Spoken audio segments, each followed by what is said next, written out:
on Africa's endless grasslands, where massive herds shake the earth and danger never fades. Every living creature exists one step away from survival or collapse. Here, strength alone is never enough.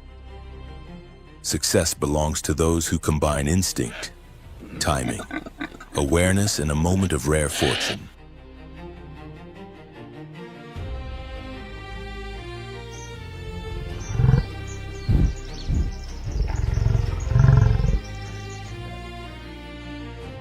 At the start of a pursuit, it appears inevitable. The predator closes in. The odds seem fixed. But the savannah writes no simple stories. When an animal is cornered and all escape routes vanish, desperation becomes power. In that instant, fear transforms into resistance. Muscles tighten, instincts sharpen, and life fights back with everything it has left.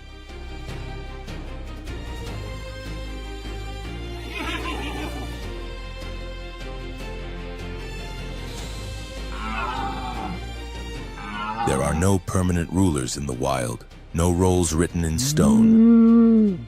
Only those who seize the exact moment can change their fate.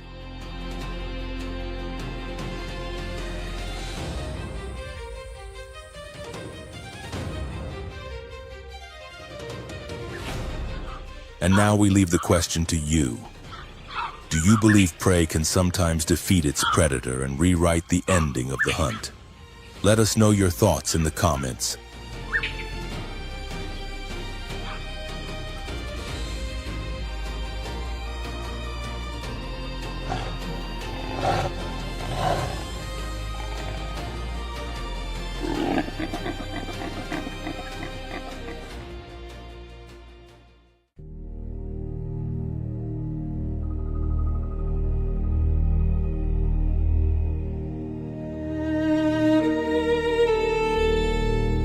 Beneath the relentless heat of the African savanna, where the landscape glows in shades of gold, a quiet drama begins.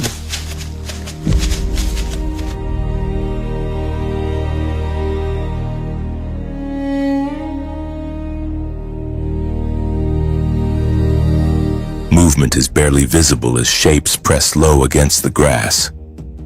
A coalition of lionesses waits, patient and focused.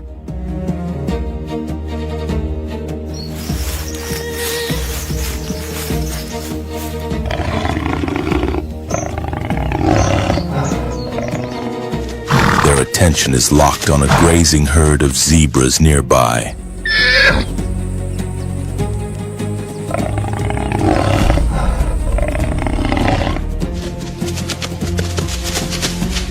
From a predator's perspective, zebras often seem straightforward prey, social animals without claws or fangs, dependent on awareness and escape.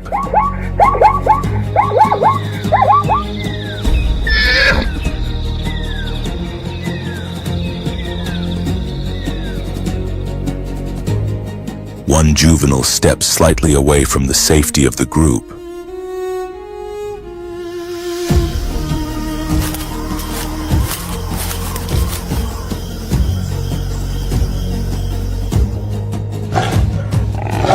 Smaller and less experienced, it appears vulnerable. But appearances in the wild can be deceiving.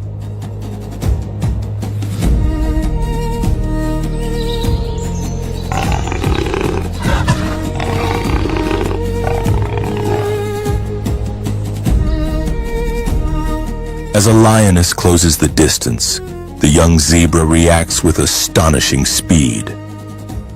Both hind legs launch backward in a sudden, forceful kick, striking with unexpected precision.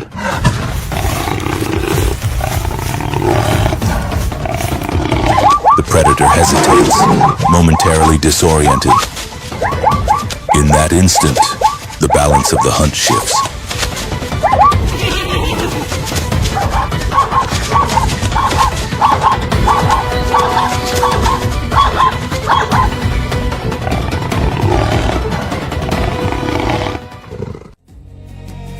Survival here is not dictated solely by raw power or speed, but by instinctive responses refined over evolutionary time.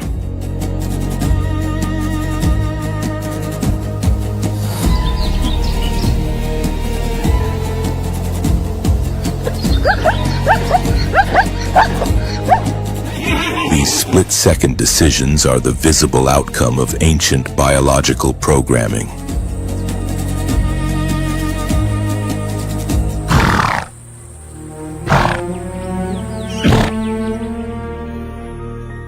Instinctive behavior consists of genetically hardwired action sequences executed flawlessly without prior learning.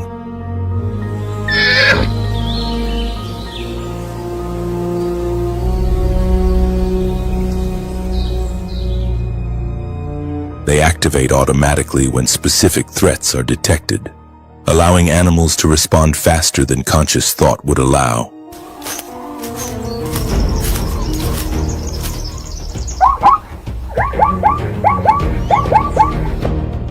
The zebra's kick is not an act of improvisation. It is an innate motor pattern activated instantly when danger approaches from behind.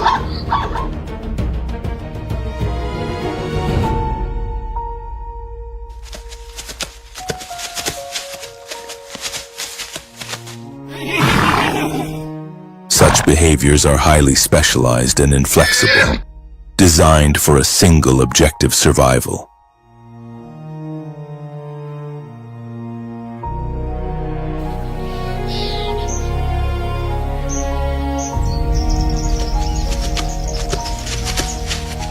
Reflexes function alongside these instincts, operating through rapid neural circuits that bypass deliberate processing altogether.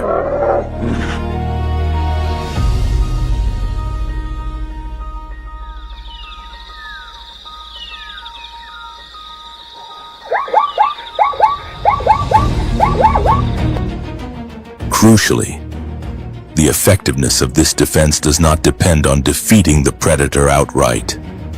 A precise impact, delivered at the right moment, is often enough to interrupt the attack and create an opening for escape.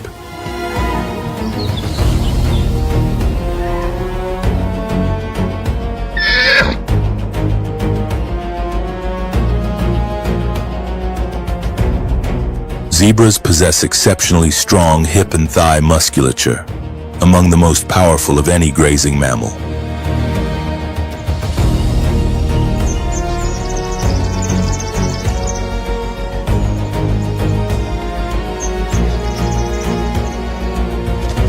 Their hooves, dense and durable, concentrate force into a small impact area, amplifying the effect of each strike.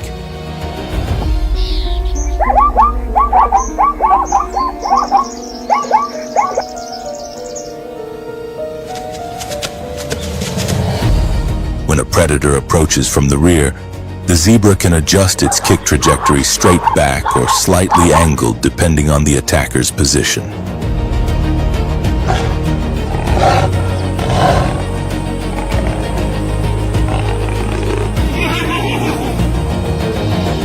Biomechanical studies of equus species estimate that an adult zebra's kick can exert between 4 to 500 and 6,000 newtons of force.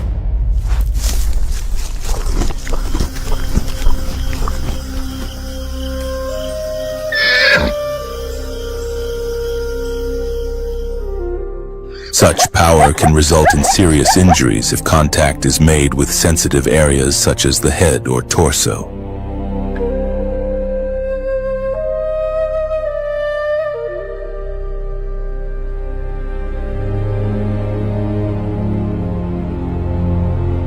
Long-term field research in ecosystems like the Serengeti and Masai Mara has recorded lionesses bearing facial trauma after misjudging their approach.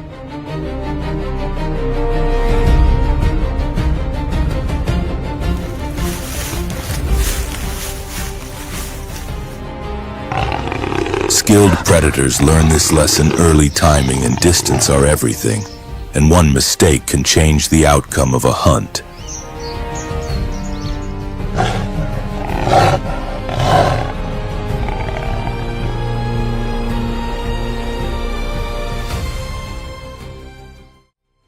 Yet the kick is far more than a reflexive motion. It is the product of an instinct shaped and refined over generations.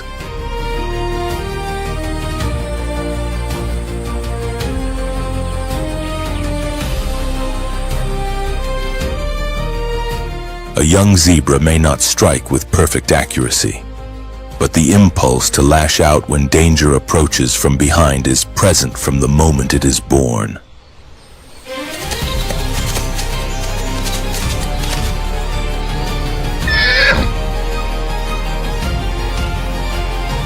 As time passes, experience transforms that impulse into precision. The zebra learns when to deliver the kick, how to aim it, and where to flee once the opening is created.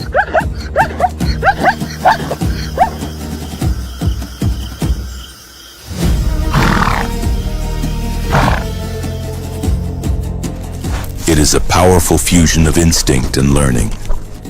Among highly intelligent animals such as elephants and primates, this process goes even further.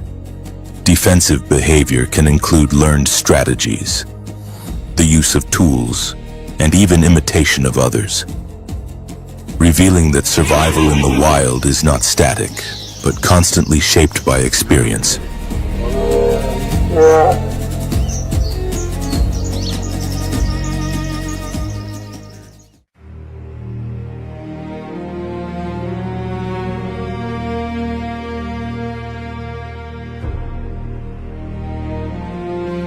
Towering above the African plains, the giraffe is the tallest animal ever to walk the land, and one of the most striking symbols of the savanna.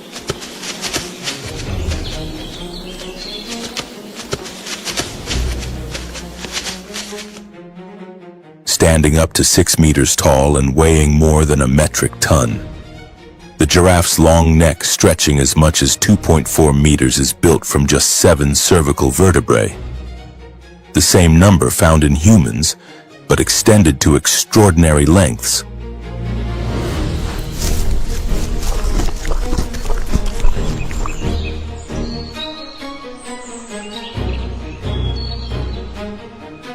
Its golden coat, broken by bold geometric patches, blends seamlessly with sunlit grasslands and dry shrubs.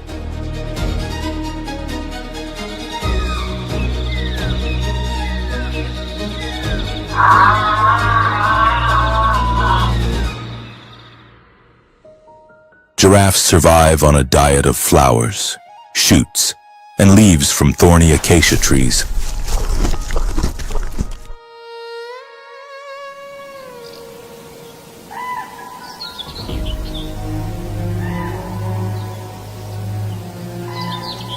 Their dark, flexible tongues, nearly half a meter long, coil effortlessly around sharp branches, while thick saliva neutralizes toxins that make this foliage inedible to most grazers.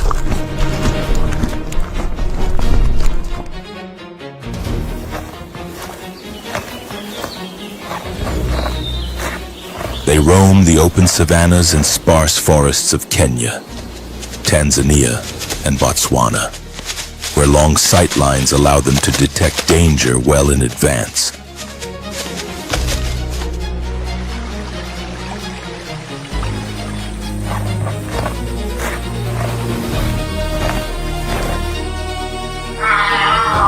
Though they appear calm and slow-moving, giraffes possess a defense system few predators dare to challenge.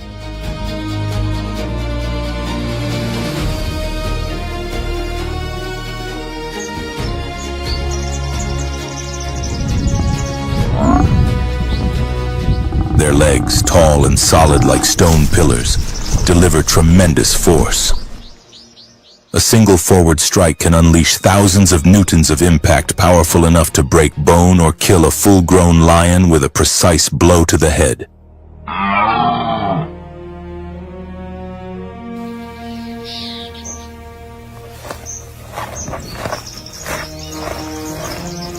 Sometimes, the giraffe swings its legs sideways, carving out an escape route, a movement very different from the rear kicks of zebras.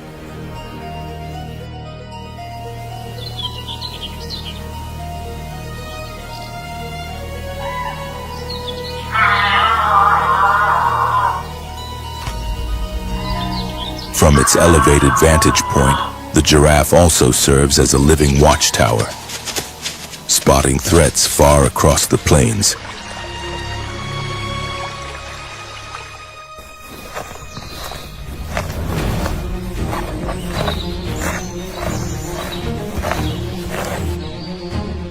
In one recorded encounter, an adult giraffe outran and exhausted two lionesses within moments, forcing one to abandon the chase entirely.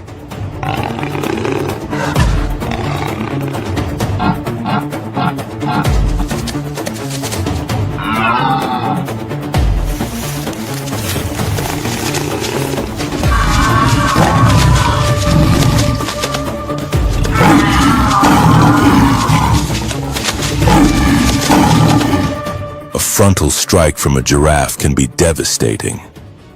When its forelegs slam straight down, the hardened hooves become crushing weapons.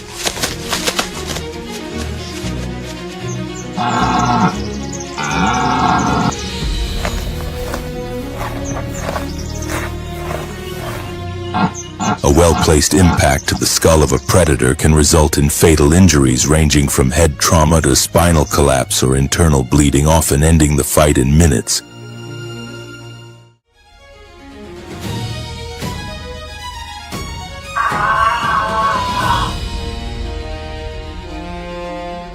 Rear kicks, on the other hand, are used to repel attackers approaching from behind.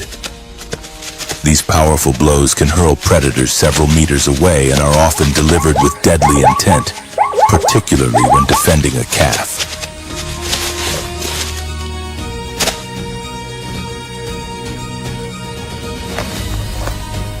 While zebras kick primarily to create an opening to flee, giraffes strike with the purpose of eliminating the danger.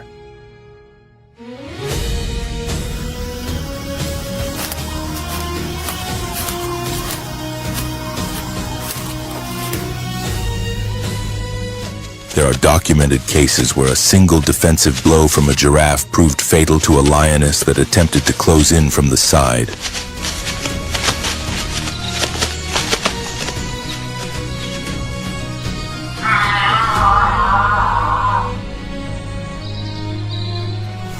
The giraffe's hooves, spanning 30 to 35 centimeters and lined with hardened, razor-like edges, do far more than bruise. A sideways impact can rip through the abdomen, shatter the spine, or cause the lungs to collapse.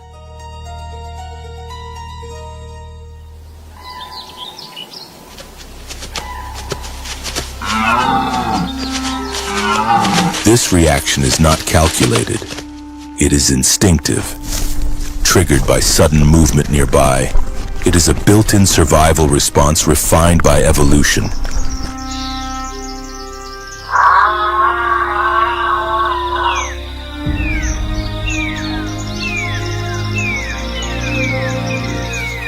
Even lions, among the most formidable predators on Earth, are cautious when facing a fully grown giraffe.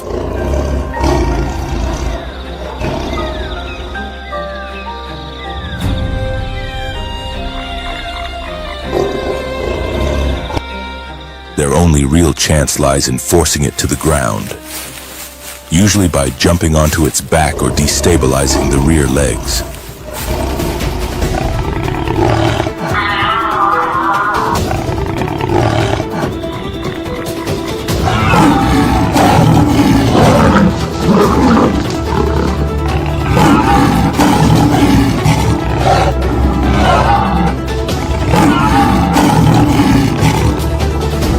Because as long as the giraffe remains on its feet, every kick is a potential killing blow.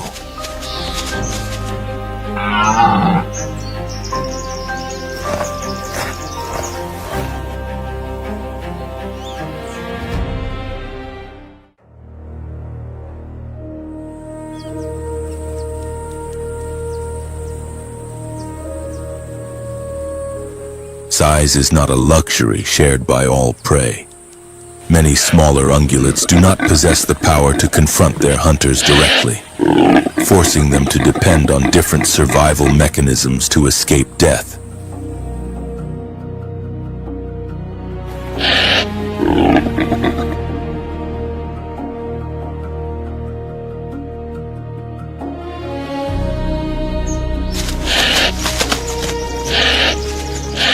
impala approaches the water's edge with caution.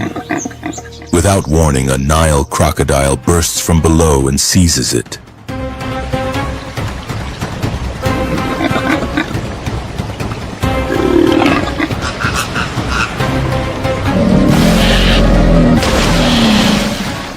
The reptile seems inexperienced, unable to pull its struggling prey beneath the surface.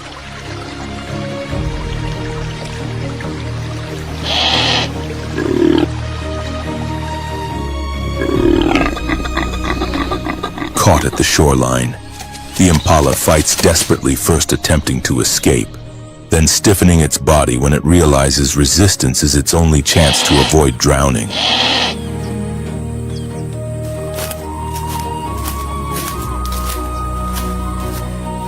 As soon as the crocodile's grip loosens, the impala releases a final surge of energy, leaps free and bolts away.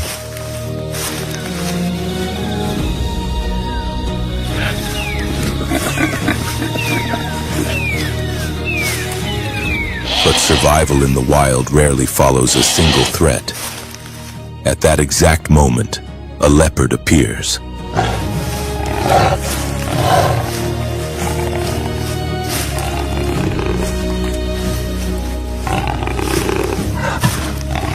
Silent and precise, it is among Africa's most efficient predators.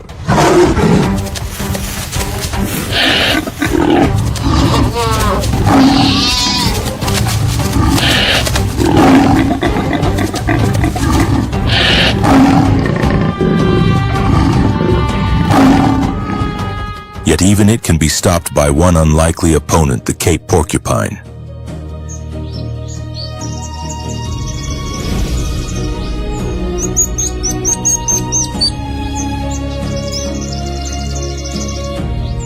The Cape porcupine holds the title of Africa's largest rodent, reaching up to 30 kilograms in weight. Its stocky frame, short limbs, and coarse black hair give little hint of its true strength.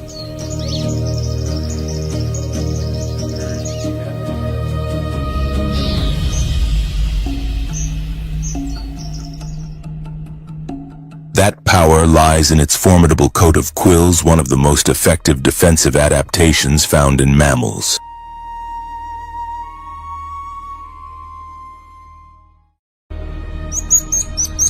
Covering its back and sides are thousands of rigid keratin spines, some exceeding 35 centimeters in length.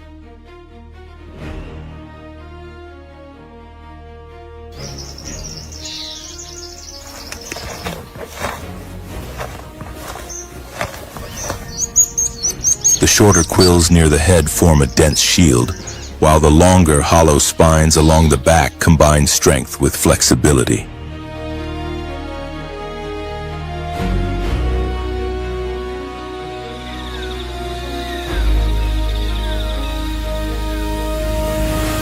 When danger approaches, the porcupine erects its quills, producing a distinctive rattling sound that serves as a universal warning signal.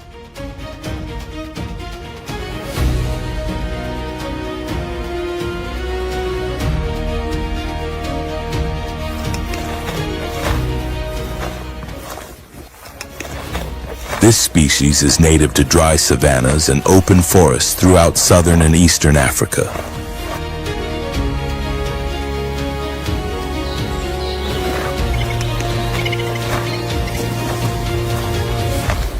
Active mainly at night, it feeds on underground plant parts, fallen fruit, bark, and occasionally bones, which supply minerals that help maintain the strength of its spines.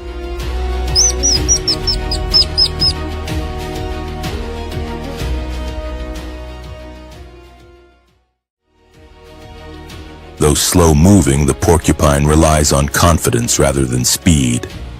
When threatened, it pivots swiftly, raises its quills, and swings its tail with precision.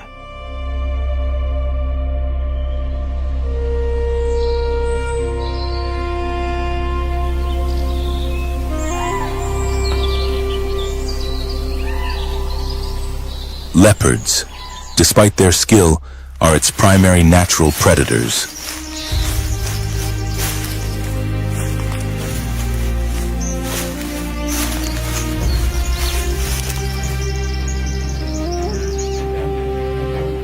In one encounter, a leopardess hunting with her cub observes the youngster approach too closely.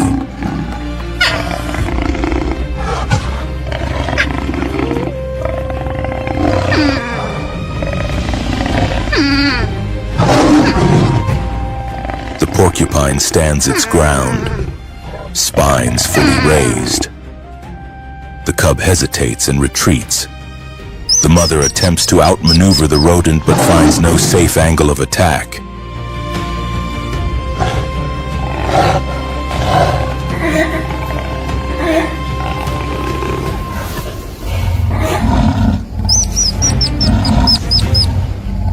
These reactions are driven by deeply ingrained instincts, reinforced by rapid reflex pathways. Even slight pressure activates an immediate defensive response.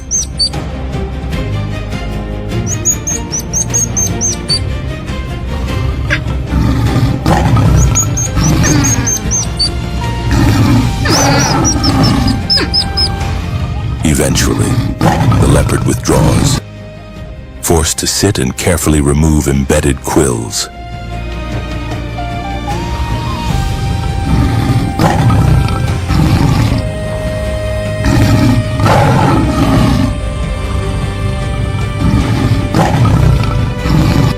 There are many documented cases of large predators dying days later from infections caused by such wounds.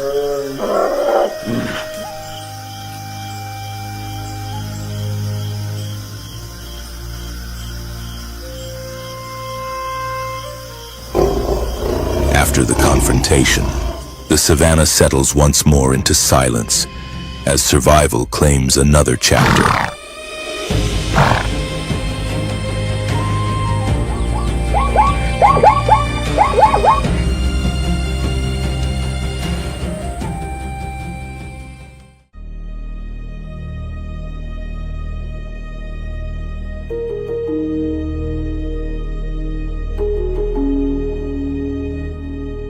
In the broken shade of acacia trees, a group of lions rests quietly. Their sunlit bodies shimmer against the pale grasses as evening approaches.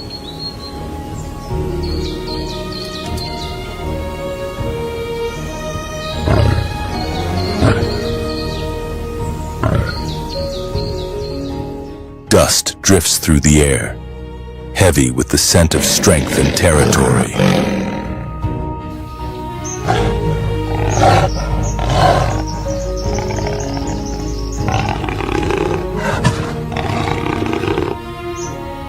But among these symbols of dominance lies something unexpected, a small, rounded form, smooth and reflective, like forged metal.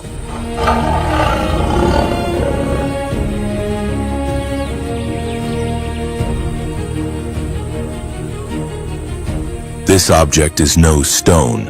It is a perfectly sealed ball of overlapping scales, fitted together with extraordinary precision.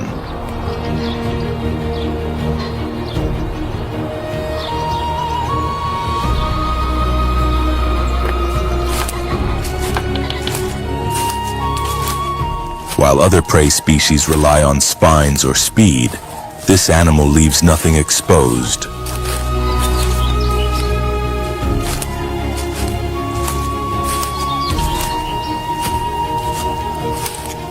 The ground pangolin of Africa, scientifically known as Temminck's pangolin, inhabits dry savannas and open forests from the southern regions of the continent to eastern Africa.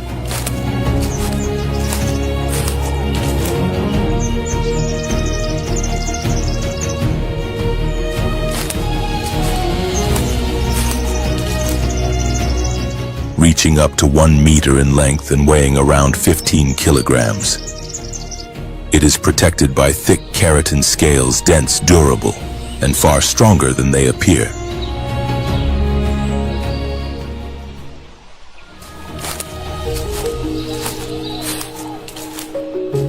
These scales overlap in layers similar to traditional armor, joined by flexible skin that allows the animal to move freely or lock itself into a tight defensive position.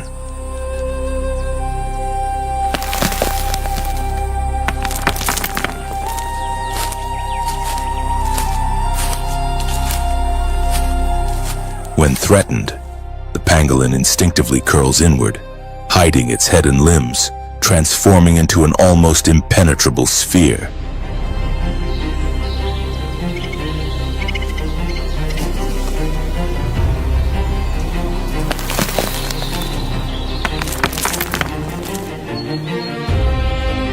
This reaction is one of the oldest known defensive strategies among mammals, preserved for over 40 million years.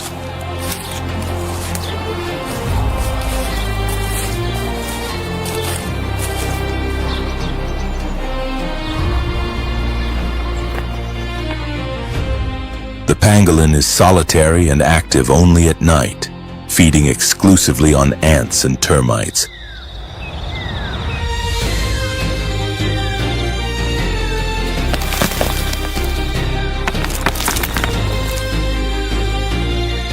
Its elongated tongue, often longer than half its body, allows it to reach deep into insect colonies hidden below ground.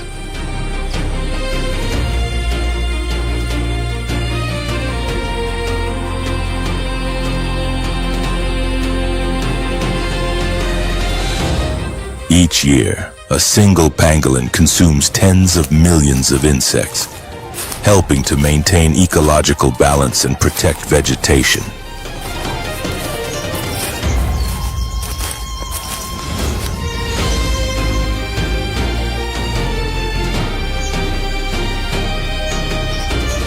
Its strong forelegs and curved claws are designed for excavation, while its armored scales shield it from bites and acidic secretions.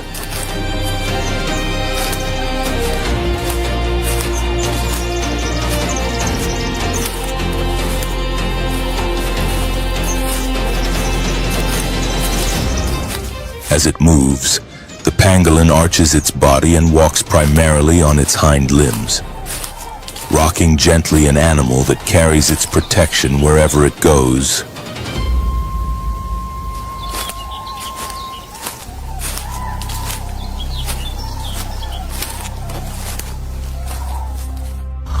When a lion tries to force it open with its paws, the pangolin's real resilience becomes evident.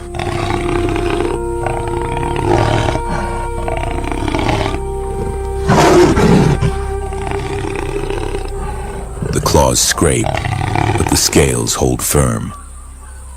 The initial surge of predatory drive slowly gives way to irritation as time passes.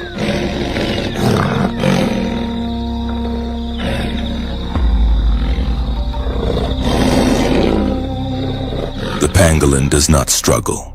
It remains motionless, muscles locked, resembling a silent, breathing boulder. Its survival strategy is not resistance, but complete immobility.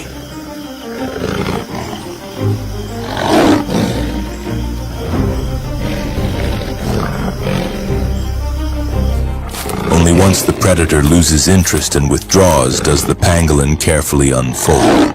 It stretches its neck, steadies itself.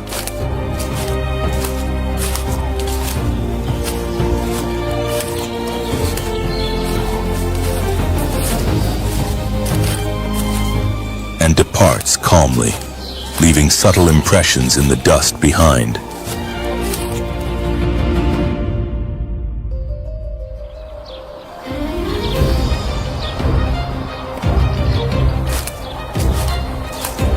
This protective shell is an evolutionary masterpiece, but also a fatal disadvantage.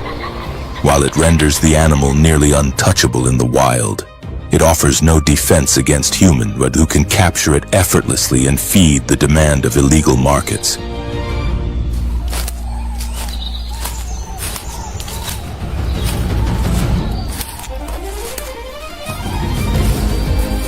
Ironically, the very perfection of this adaptation has become a liability in the modern age.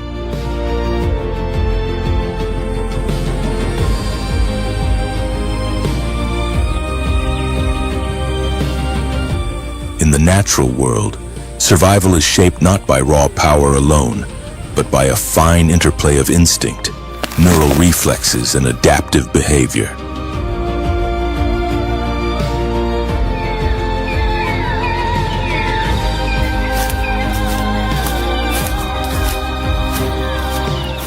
devastating kicks to scale-covered bodies built like living armor. Each species contributes its own solution to the fragile balance between predator and prey.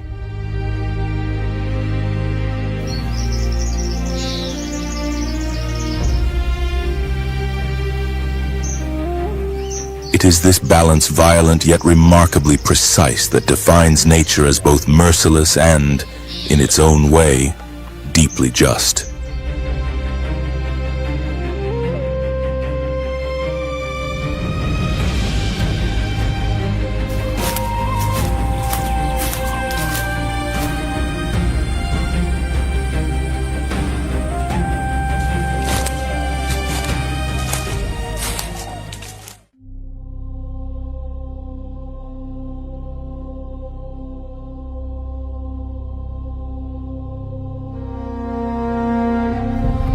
The African buffalo is one of nature's most effective examples of group defense. Among Africa's large herbivores, few inspire as much caution.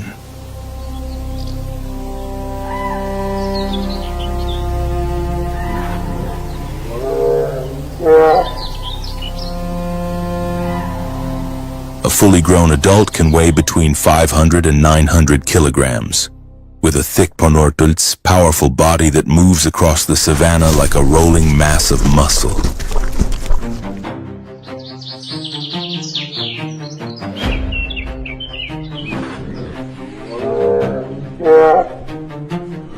A direct charge is capable of lifting a lion off the ground, often leaving the predator badly injured.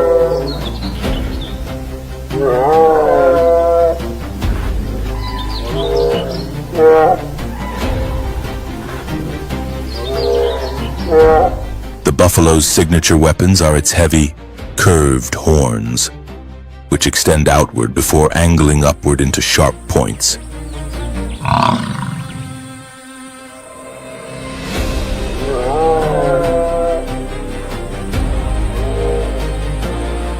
In males, the horn bases merge into a dense bony shield known as the boss, forming a protective barrier across the skull.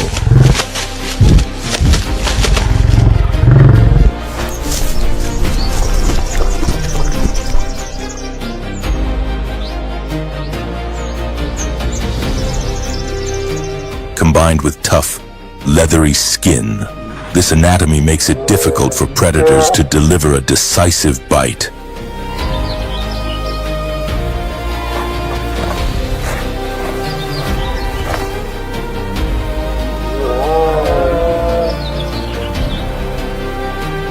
But what truly sets the buffalo apart is its personality: unpredictable, aggressive, and unwilling to yield.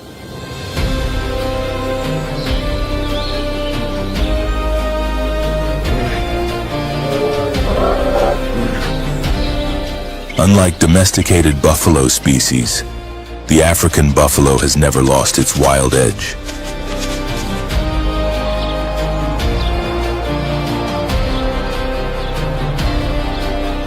It shows little fear of humans, lions, or any perceived threat, and retreat is rarely an option.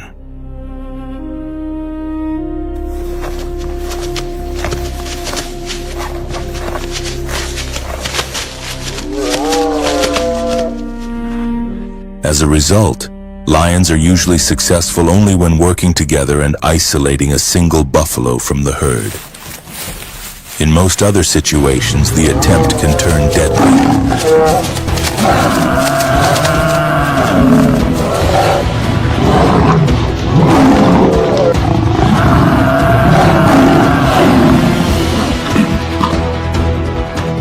When buffalo move as a group, they form a tightly packed front, advancing with purpose and readiness to defend.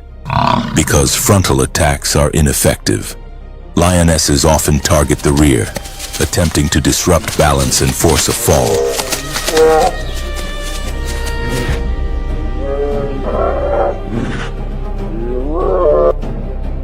Yet this strategy frequently collapses.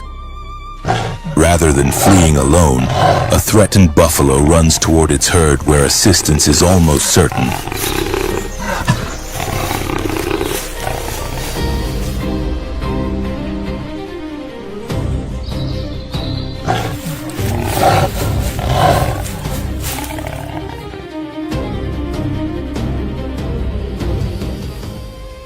Within moments, hunters can become the hunted, confronted by a solid barrier of horns.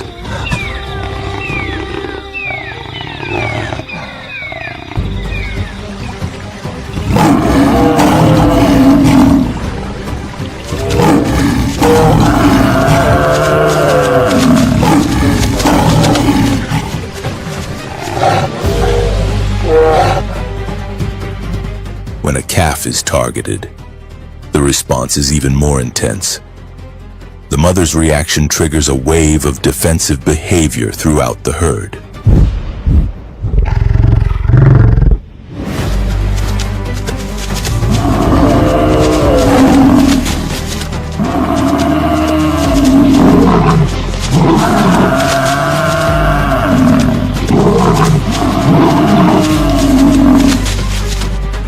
In buffalo societies, these responses are reinforced through collective learning, allowing the group to function as a single, coordinated unit when danger arises.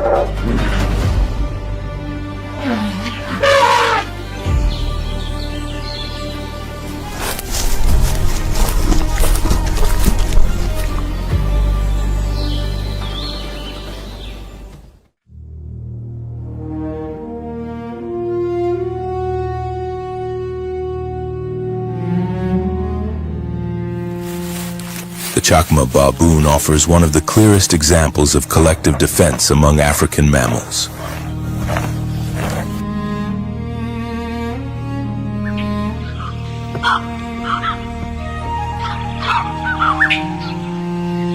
As the largest baboon species, it lives in complex social troops that can include dozens or even hundreds of individuals.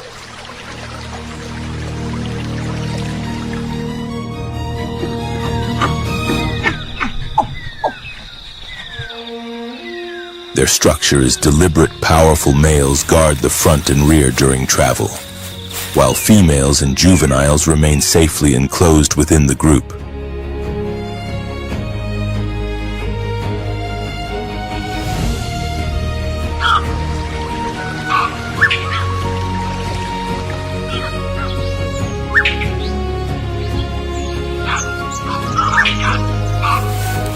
These primates are adaptable omnivores, consuming fruits, seeds, insects, and occasional animal matter.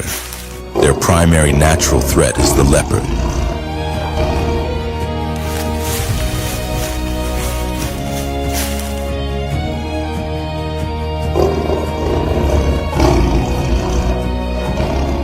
In the southern African bush, as daylight fades, a leopard advances quietly through cover, unaware it is approaching a highly organized force.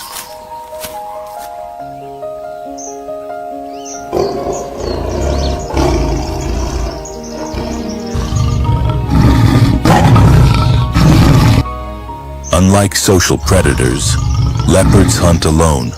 They rely on stealth, concealment, and sudden violence.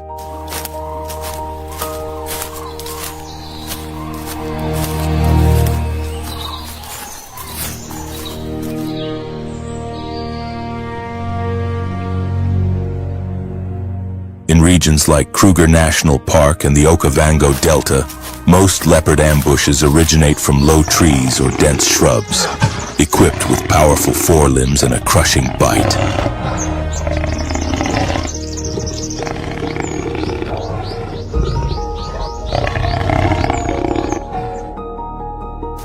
The leopard strikes when alertness wanes, but this hunt takes a different turn.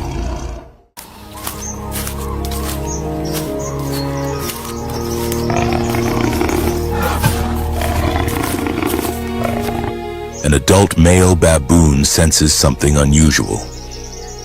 No movement is visible, yet an unfamiliar odor triggers concern.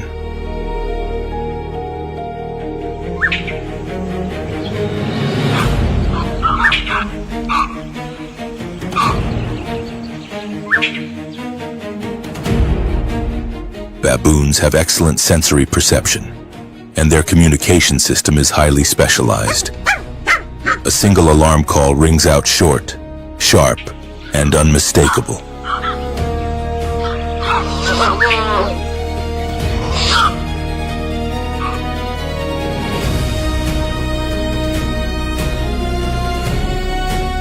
Each predator has its own acoustic warning, and the call for a leopard is unique. Even young baboons with no prior encounters recognize the signal instantly and flee to safety.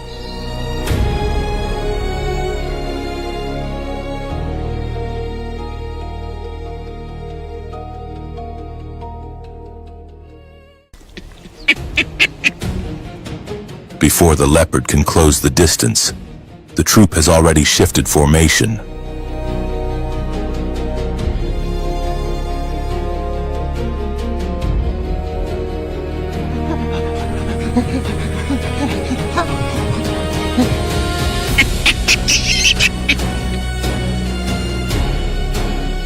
Large males step forward, standing tall, fur raised, voices echoing across the brush. One advances boldly, followed by several others.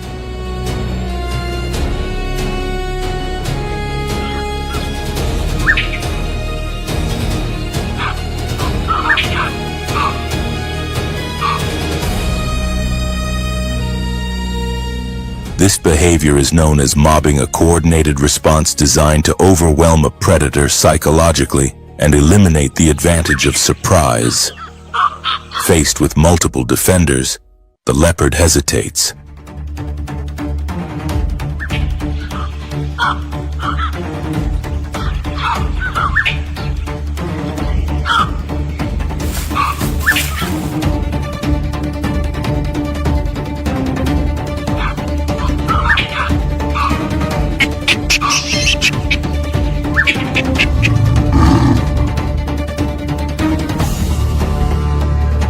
The baboons do not seek to defeat the predator physically.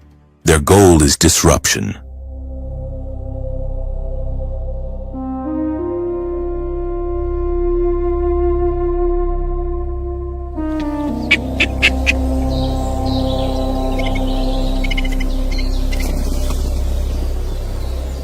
What sets them apart is their social intelligence.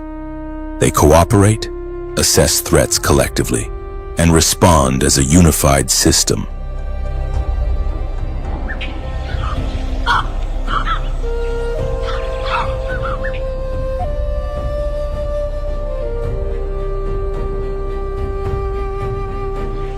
Studies suggest that decisions within large troops emerge from shared experience rather than dominance alone. The troop acts as an information network, processing signals in real time.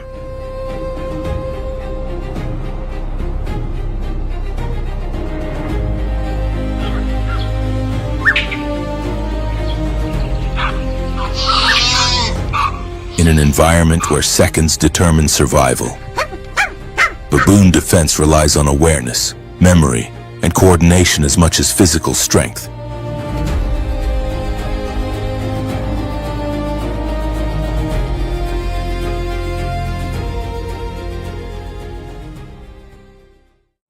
This combination makes them formidable opponents, and often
across the vast and unforgiving African savanna, survival is not a guarantee, it is a daily battle.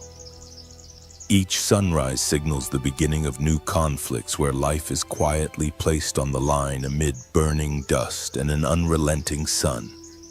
No species is truly safe here. Every step forward can mean another chance to live, or the first step toward the end.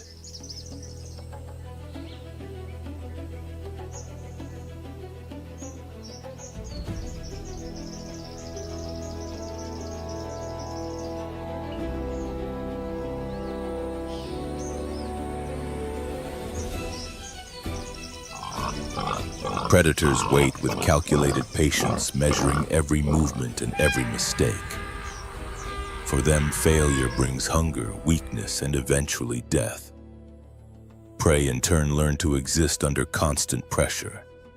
Their senses, sharpened muscles remain coiled, and when escape is no longer possible, they fight with whatever strength remains, even when the odds are stacked against them.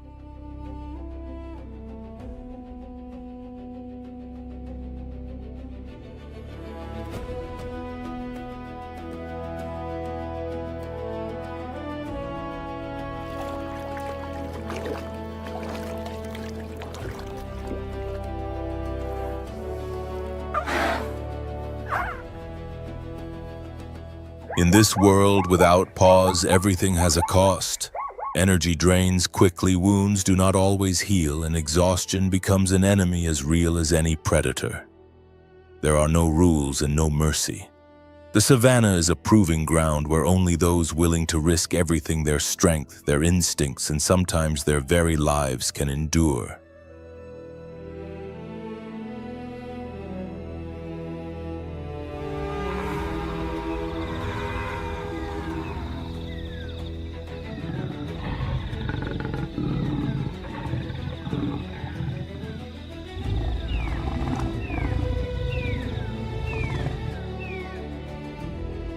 This is the wild heart of Africa, a realm where courage and sacrifice shape every fate, and where survival is written day after day through danger, resolve, and decisions made at the very edge of life.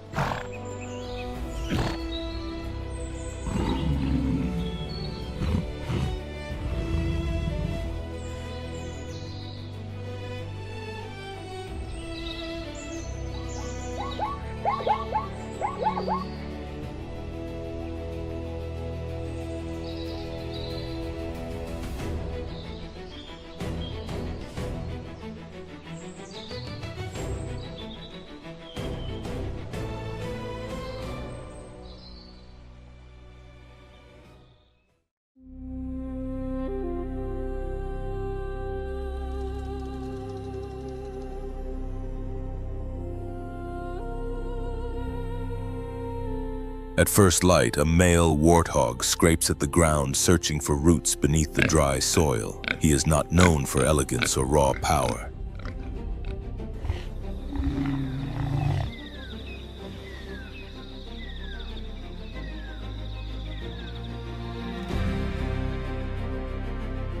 Suddenly, he stands unknowingly within the territory of one of the savannah's most feared hunters.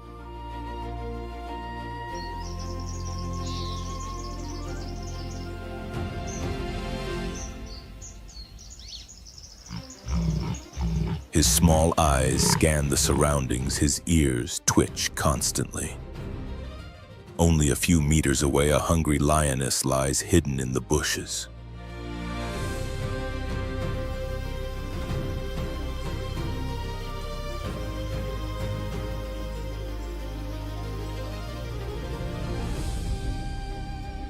She has not eaten for days and must find food for her cubs. Every step she takes is a silent risk, yet the warthog remains unaware of her presence.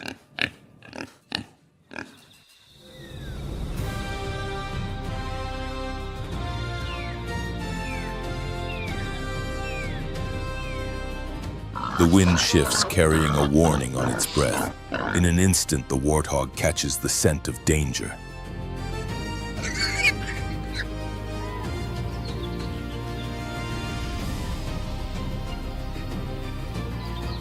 The lioness charges. The warthog explodes into motion, sprinting through the tall grass at speeds approaching 48 kilometers per hour, weaving sharply from side to side.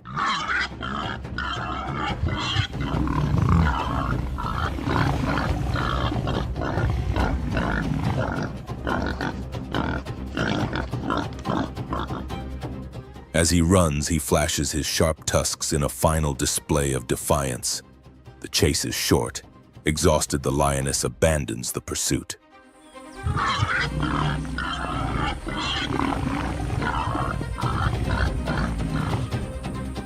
Moments later, the warthog slows, returning calmly to his search for food as if nothing had happened.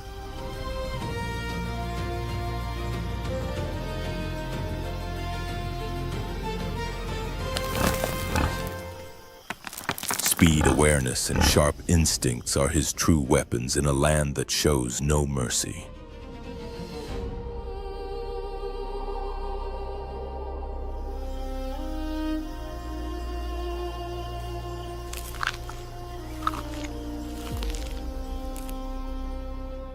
Warthogs are resilient inhabitants of the Serengeti's harsh plains.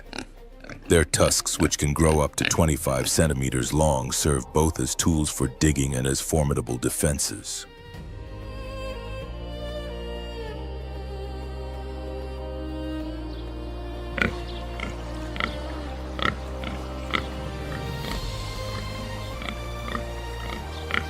The thick pads on their faces, often called warts, act as natural protection during fights.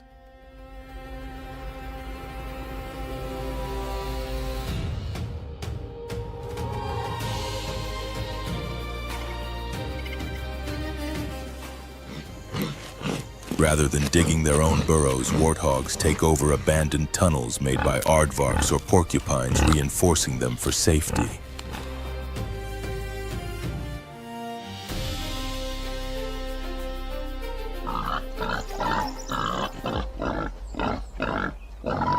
When they enter, they back in, positioning their tusks toward the entrance, so any intruder must face them head-on.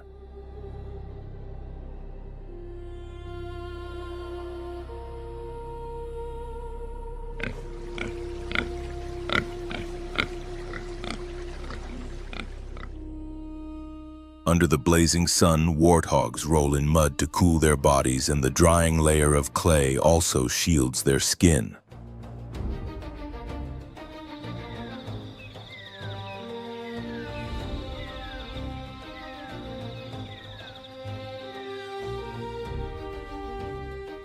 Smaller animals such as mongooses often climb onto their backs, feeding on ticks and insects.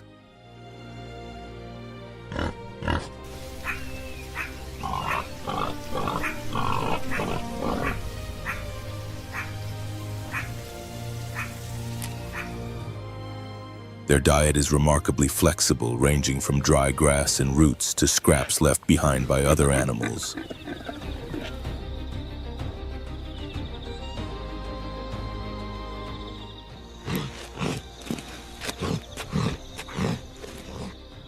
This adaptability allows warthogs to remain in the Serengeti during the dry season long after many species have moved on.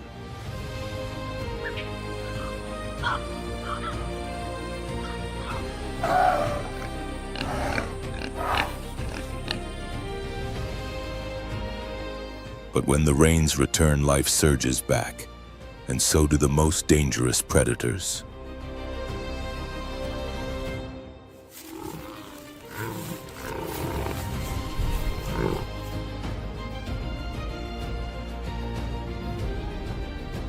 A mother warthog watches over her young, only a few weeks old, guiding them carefully as they learn to dig for food.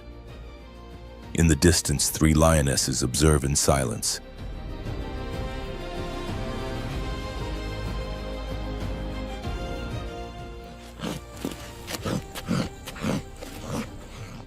The piglets are easy targets. Sensing the threat, the mother quickly herds her young back toward the burrow.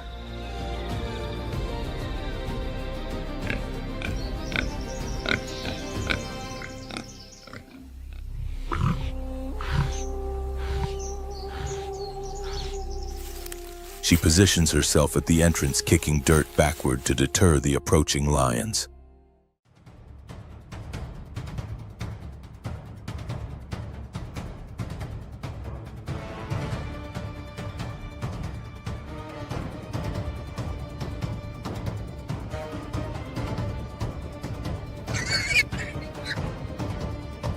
They attempt to dig their way inside, but fail. What they do not realize is that the mother has already prepared for this moment.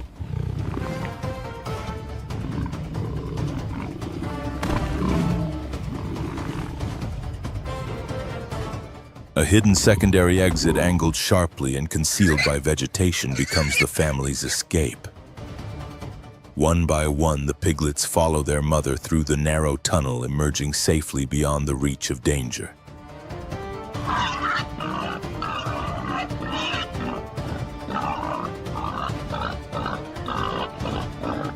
In the relentless world of the savanna, warthogs survive not through strength alone, but through endurance, awareness, and strategies as clever as they are effective.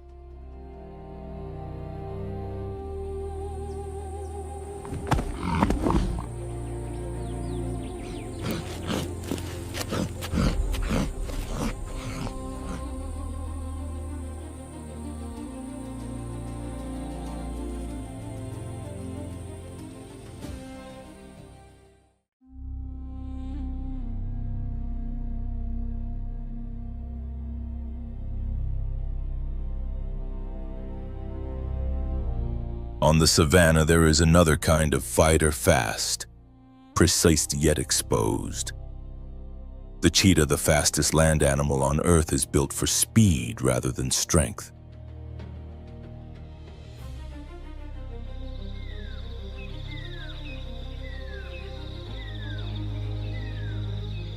A symbol of acceleration and agility, cheetahs usually hunt alone. But on rare occasions an unusual alliance forms. 3 cheetahs come together, moving with shared intent.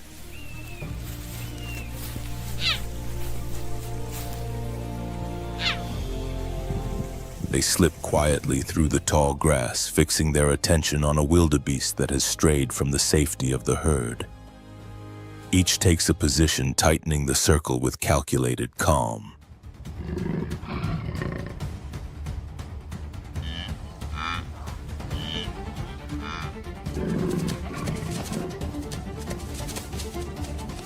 In an instant, the chase erupts. They surge forward, reaching speeds of up to 112 kilometers per hour. No signals are exchanged. Instinct and experience guide every movement.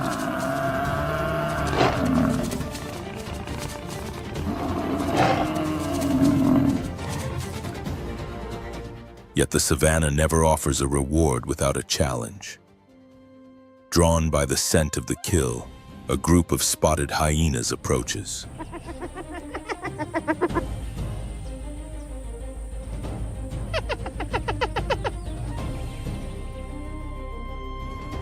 This time, the cheetahs do not retreat. They stand their ground, growling and holding formation. Their unity becomes a shield.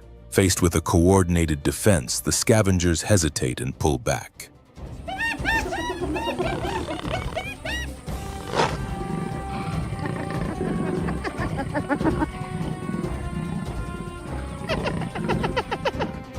Here, cooperation makes the difference between losing everything and surviving another day.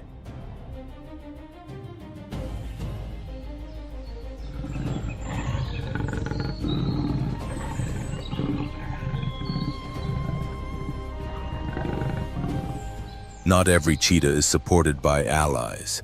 In the vast openness of the savanna, a female cheetah gives birth alone. Her litter of 5 cubs is born fragile and helpless.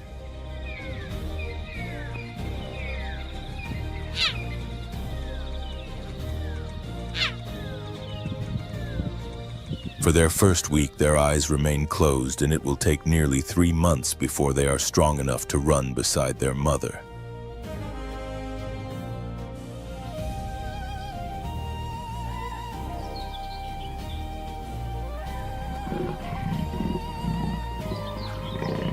The odds are harsh. Nearly 90% of cheetah cubs do not survive past their first 3 months, falling victim to predators or starvation.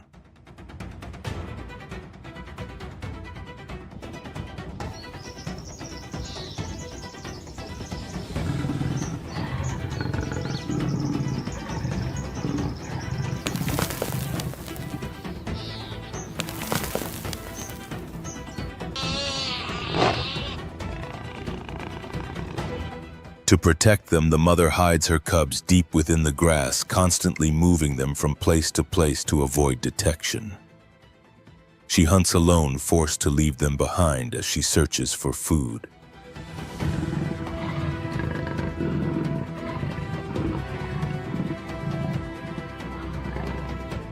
At dawn, she manages to bring down a gazelle and returns with her prize.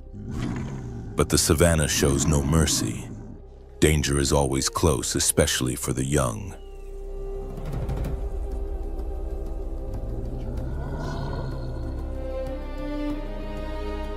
When she returns, only 4 cubs remain. The 5th is gone. After a frantic search, the truth becomes clear. Baboons, intelligent and ruthless opportunists, have taken the missing cub.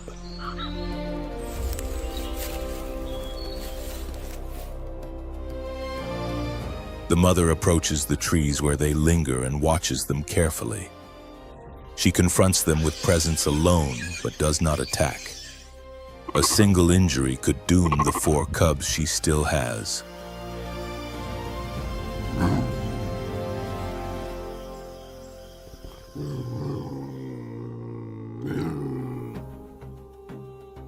When the baboons react, she withdraws. Carrying the weight of loss, she returns to her remaining young, wounded but resolute. In the wild, survival leaves no room for grief, only the strength to keep going for those still alive.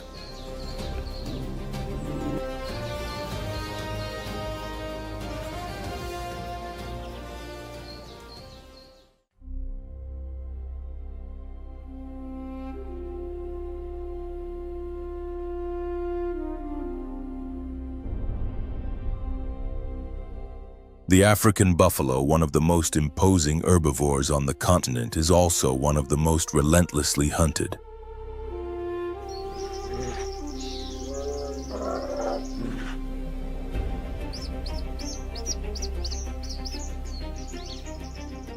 Its massive horns serve as a living shield against lions, and its sheer strength is the backbone of the herd's defense.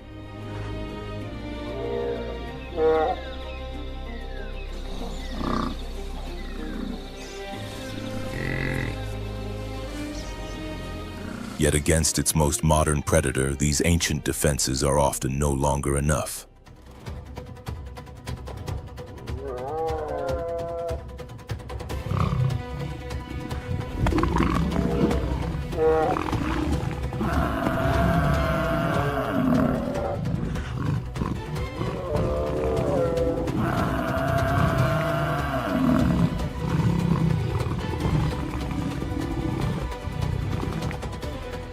An adult male can stand up to 1.7 meters tall and weigh around 730 kilograms. Its physical power is legendary.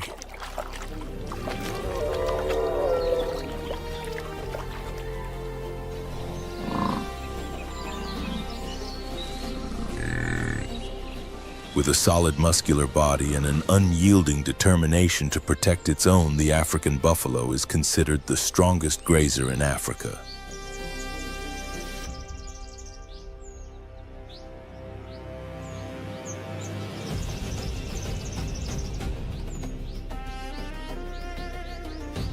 Its thick, dark coat helps shield it from the harsh sun, but its survival is inseparably tied to water.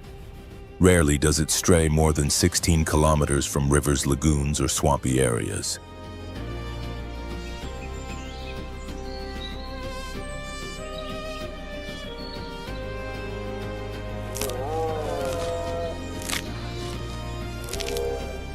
What truly sets the buffalo apart, however, is its uncompromising strategy of collective defense.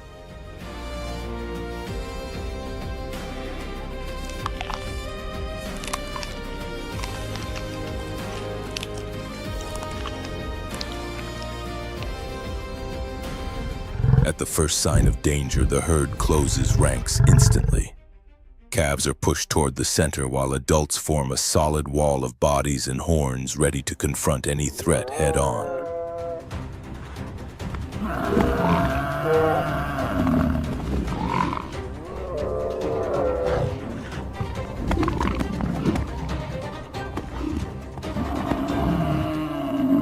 In unity, the buffalo finds its greatest weapon and its best chance to survive.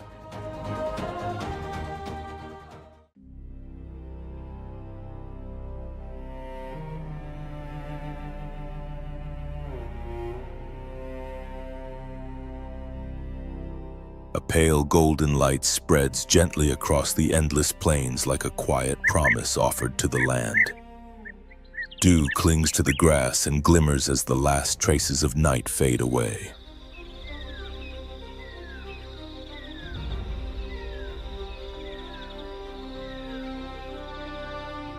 shadows cast by trees and wandering herds begin to shift, slowly awakening as darkness retreats. Here, an ancient cycle begins once more.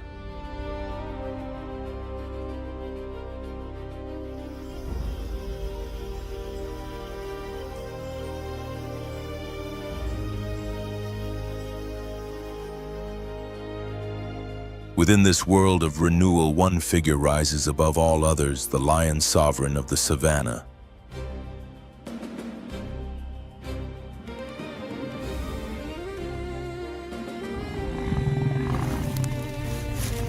Its authority is not defined by strength alone, but by family and unity.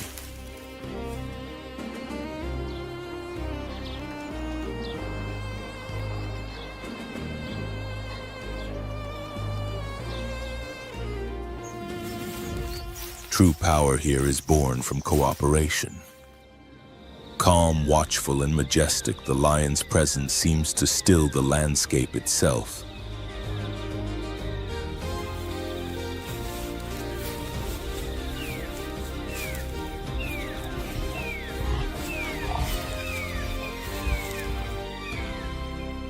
This is its realm, a place where courage is measured not only through combat, but through the ability to protect, and where the young learn by observing and staying close to one another.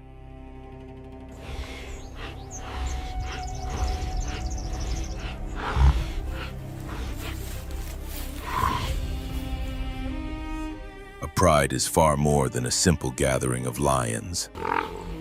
It is a structured and resilient society guided by unwritten laws that shape survival and legacy.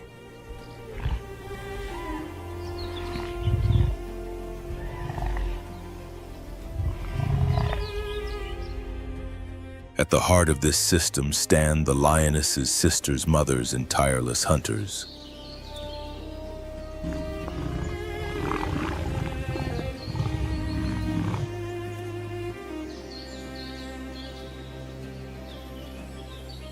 They are the architects of this world.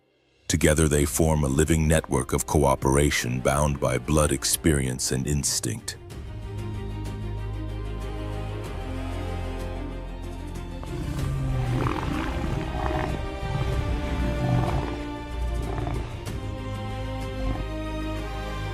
A successful hunt is never the achievement of a single lioness, but the shared result of the pride working together.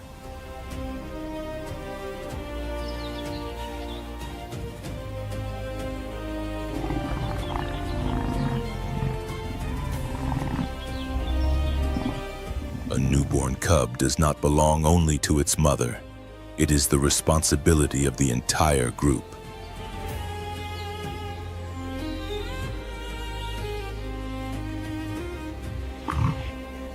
Lionesses rotate roles, nursing, guarding, and instructing one another's young. For the cubs, life begins as play, chasing, wrestling, and practicing movements that will later become vital tools for survival.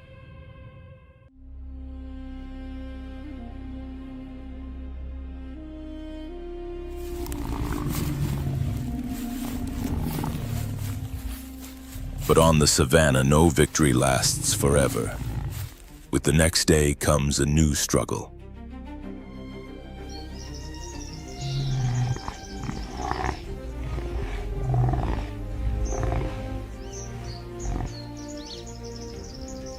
The male lions serve as the pride's defenders. Their sheer size and powerful roars create a living shield against threats.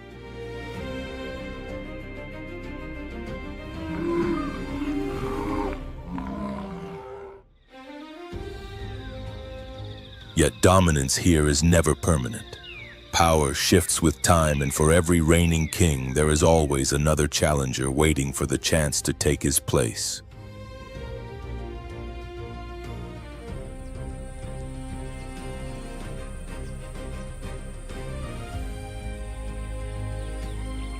On the savannah, no feast lasts forever. With the next sunrise, the struggle begins again. The male lions stand as the pride's shield.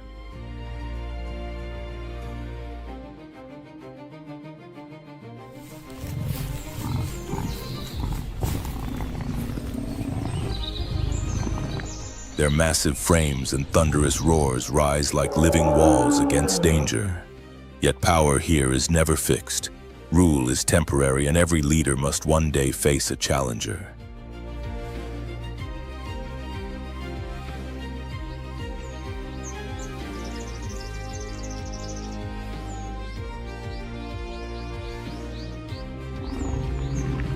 Young males cast out from their birth prides wander the wild lands alone. Over time, they grow stronger, driven by hunger and the urge to claim a future of their own.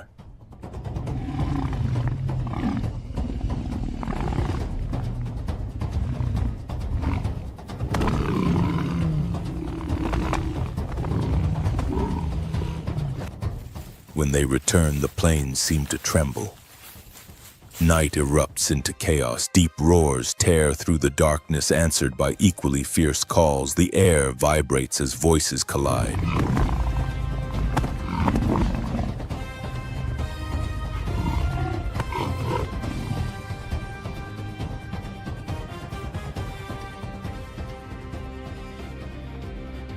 The clash is brutal. Claws, raked teeth sink deep, and heavy bodies slam together with raw force.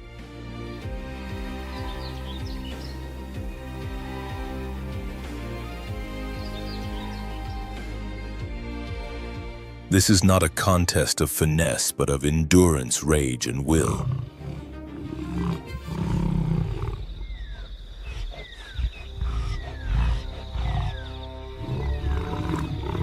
In the end, only one truth remains. The victor claims the pride, the females, and the right to shape the next generation. The defeated vanishes into the vast wilderness. Even kings are not spared from challenge.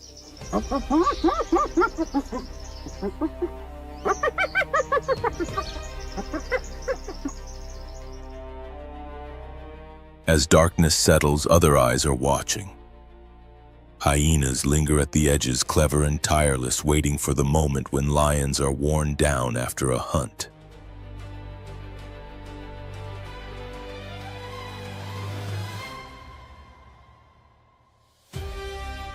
Alone, a hyena poses little threat. Together, they become a relentless tide of jaws and persistence, capable of stealing a hard-won kill from an entire pride.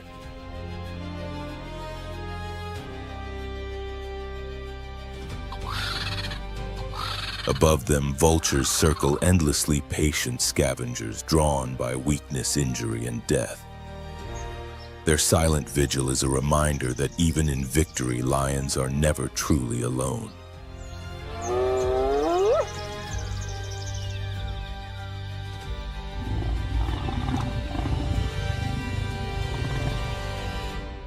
Yet perhaps the most dangerous rival is neither thief nor scavenger. The African buffalo, massive, unpredictable, and armed with horns like spears, can turn a hunter into prey in a single instant.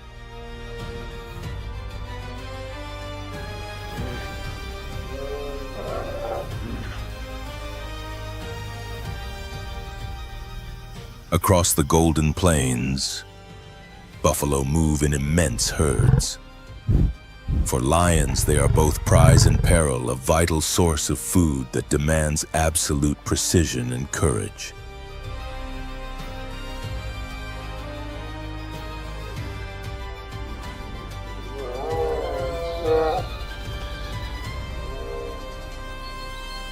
From a distance, the pride watches, muscles tight, eyes locked.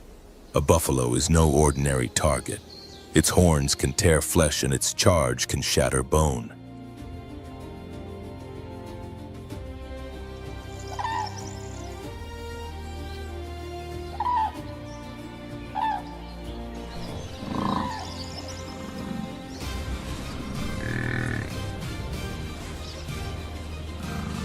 When the clash comes, it is explosive, a violent collision of predator and prey where every second can decide life or death.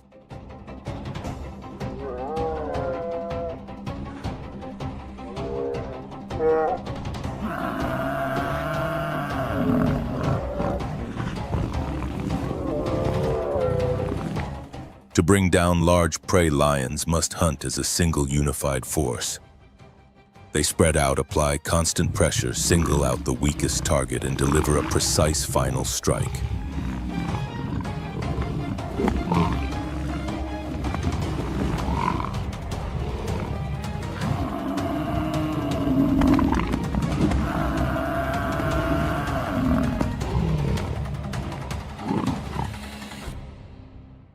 In the unforgiving African savanna, such coordination is essential.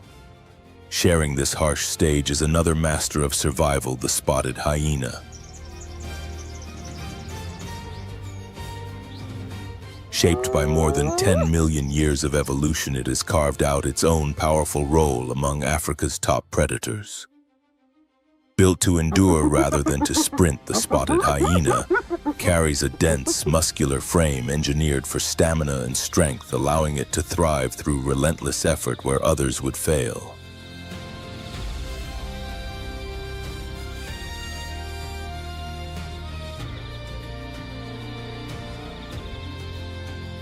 Its distinctive sloping posture is not a flaw, but a powerful advantage. This body shape allows the spotted hyena to move efficiently across rough, uneven ground, conserving energy over long distances.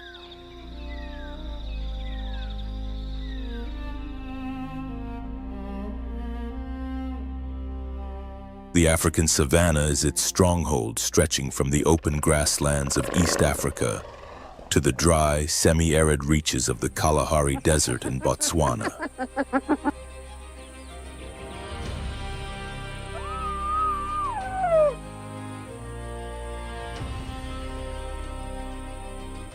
According to a 2023 assessment by the IUCN, the global population of spotted hyenas is estimated to range between 27,000 and 47,000 individuals.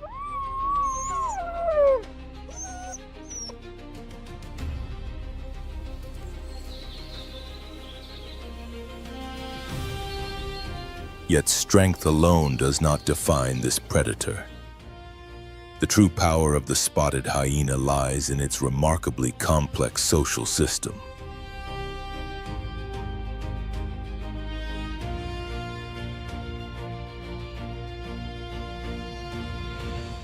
It lives in large, strictly matriarchal clans that can number more than 100 members.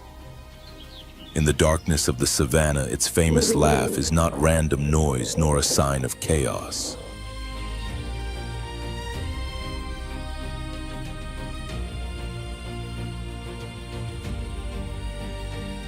It is a living social map carried through sound.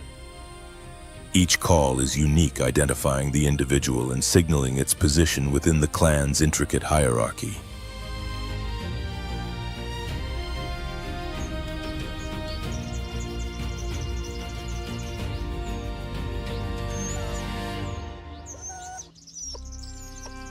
This vocal language conveys identity, status, and intent, used to summon allies or reinforce rank in a world that is both brutal and highly organized.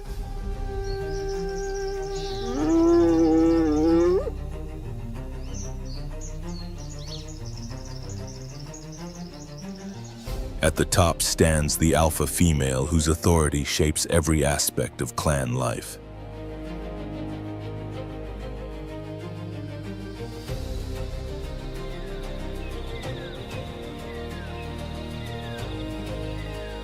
This matriarchal order is more than social structure. It is a survival strategy refined over millions of years.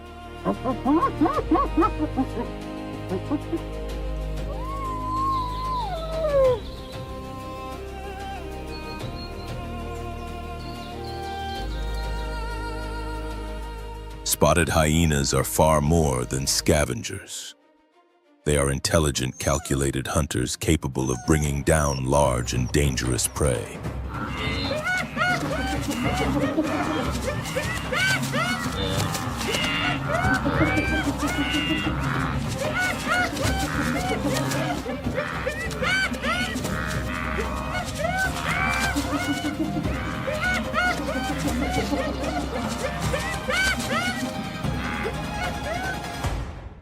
Their cooperation and communication rivaled those of some primates, underscoring their evolutionary success.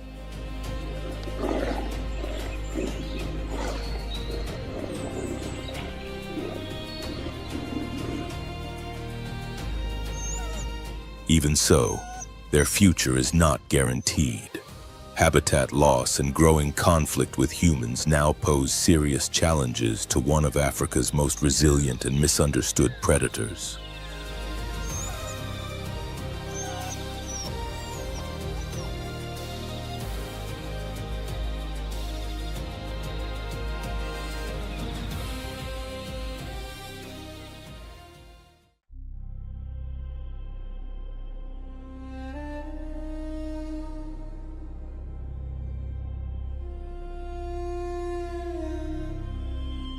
Under the scorching African sun, where waves of golden grass stretch endlessly toward the horizon, a silent and carefully planned ambush begins to unfold.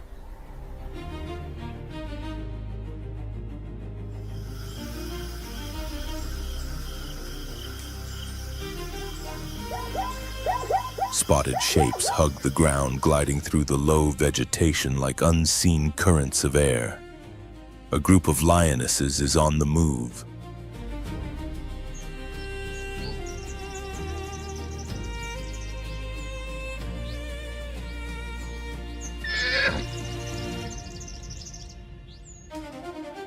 Their focus is locked onto a herd of zebras traveling in apparent calm. To the hunters, zebras are often familiar targets, easy to spot, moving in large groups that can fracture under pressure.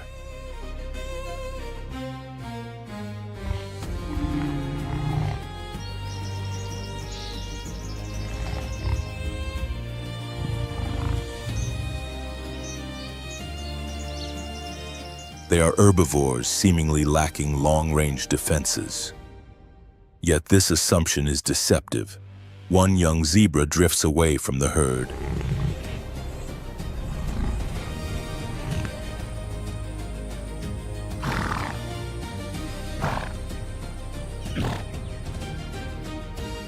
Smaller, slower, and no longer shielded by the group, it appears to be the perfect choice, low risk, high reward. None of the lionesses anticipate how abruptly this hunt will turn.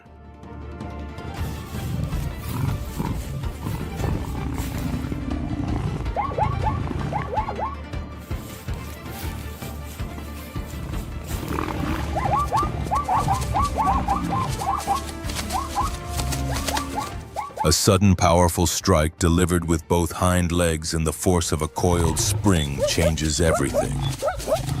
The lioness is stunned, the impact landing on her head or jaw.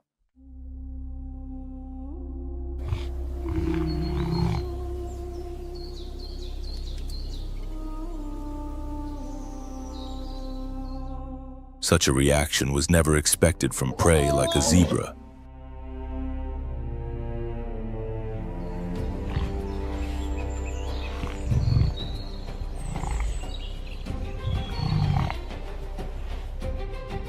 When an animal confronts its predator, survival does not rely on strength or speed alone.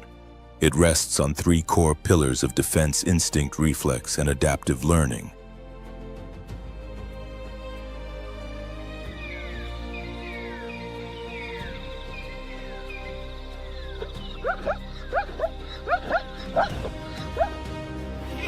These responses unfold in fractions of a second. Behind every sprint, every kick, and even moments of frozen stillness lies millions of years of refined evolution.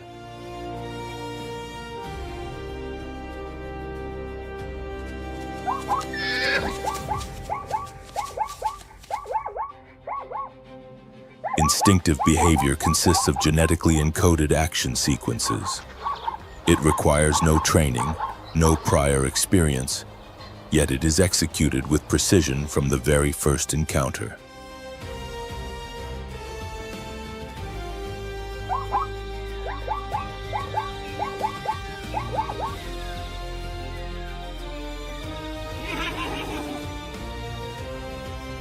When a zebra lashes out to create an opening and escape, the movement is anything but random.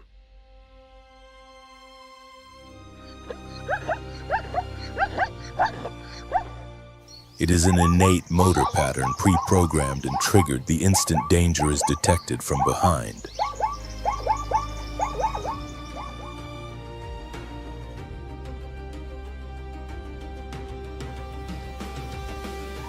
These instinct-driven actions are rigid and highly focused, designed for one purpose alone: survival at any cost.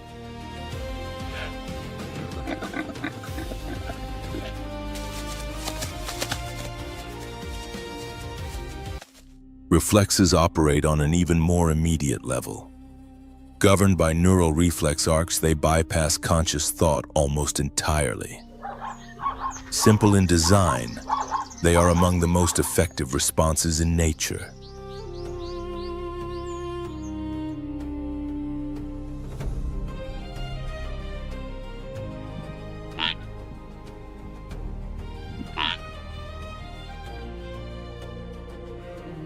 A zebra's kick may seem insignificant compared to the claws of a lion or the speed of a cheetah, yet it ranks among the most effective countermeasures used by large herbivores.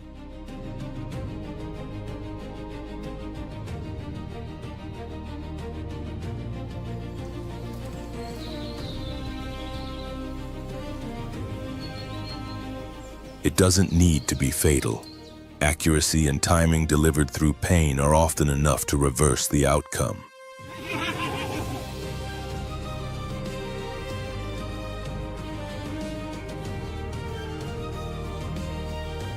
Anatomy plays a decisive role. Zebras possess an exceptionally powerful musculoskeletal structure around the hips.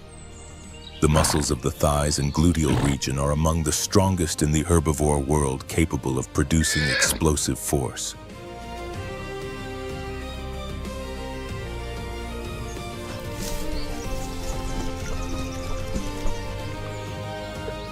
Their hooves, hard as stone and made of dense keratin, present a small but incredibly durable striking surface, like a concentrated hammer blow.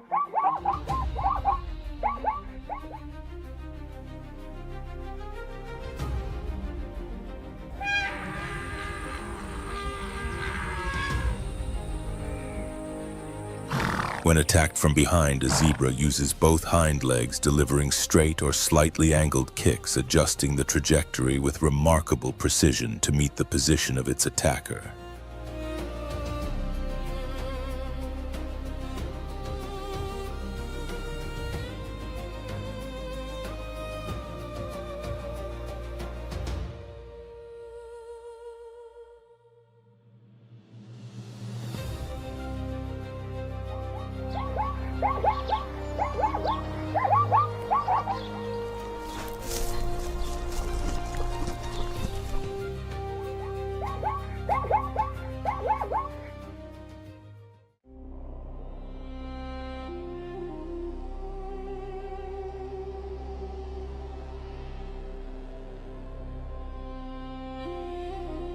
In 2024, Namibia endured its most severe drought in more than 100 years.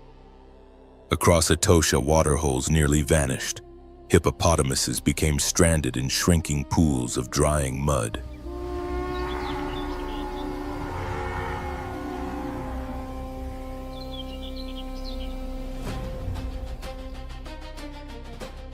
Then in early 2025, the rains finally returned, and with them renewal.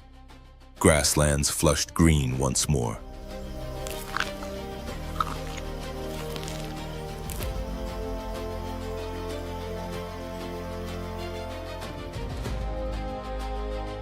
Giraffes and rarer species such as the black-faced impala took advantage of the sudden abundance, feeding eagerly as the land recovered.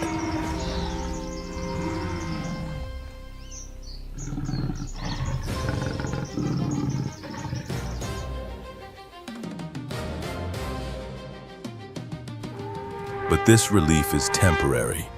From May to October, the dry season tightens its grip on the park with relentless heat.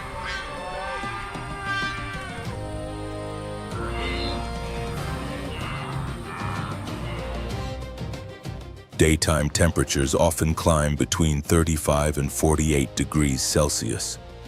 Natural water sources fade away almost completely.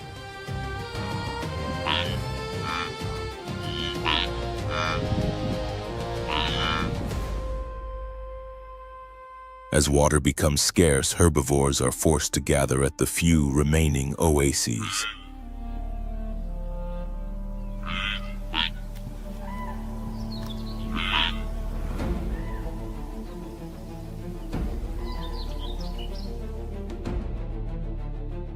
Their numbers draw predators in close, turning these lifelines into unavoidable arenas of tension and conflict.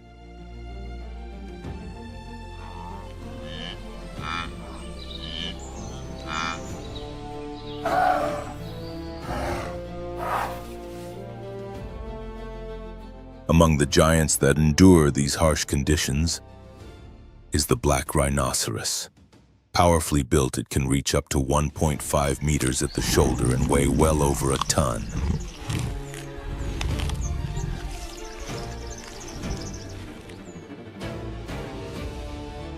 Two horns growing continuously throughout its life serve as essential tools for defense.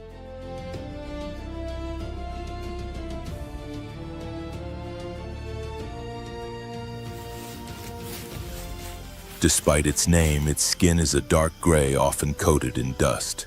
A pointed prehensile upper lip allows it to pluck tender leaves from thorny shrubs with precision.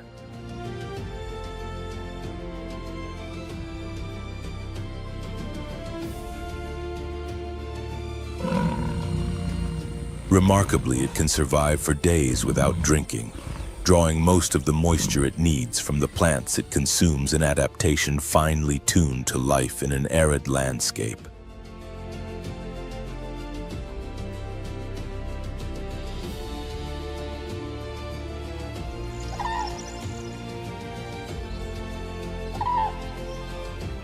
Its eyesight is poor, but the black rhino lives in a world shaped by scent.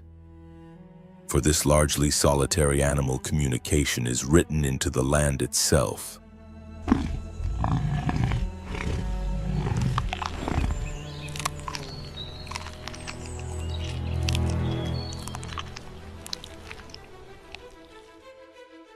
Dung piles are not random waste. They are shared records, a living archive of smells pressed into the soil.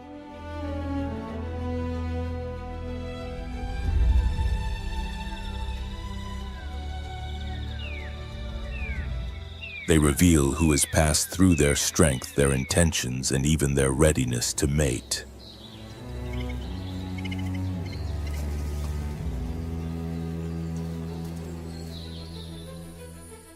This silent exchange forms an invisible social network guiding movement and behavior across an ancient territory.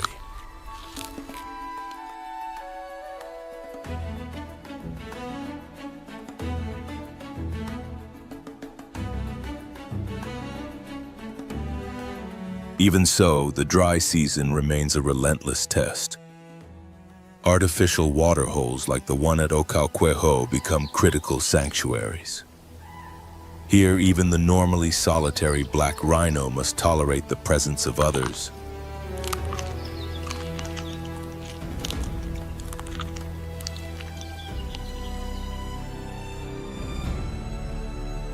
At night, under the soft glow of floodlights, its massive silhouette emerges. With steady, deliberate steps, it approaches the water, asserting its presence without sound, yet with unmistakable authority.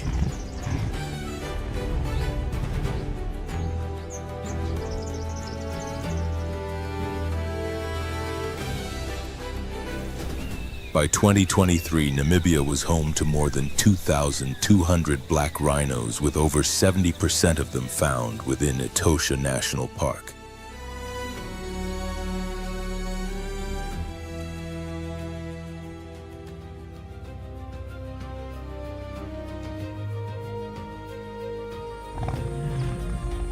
This concentration, however, comes at a cost. High densities increase the risk of poaching.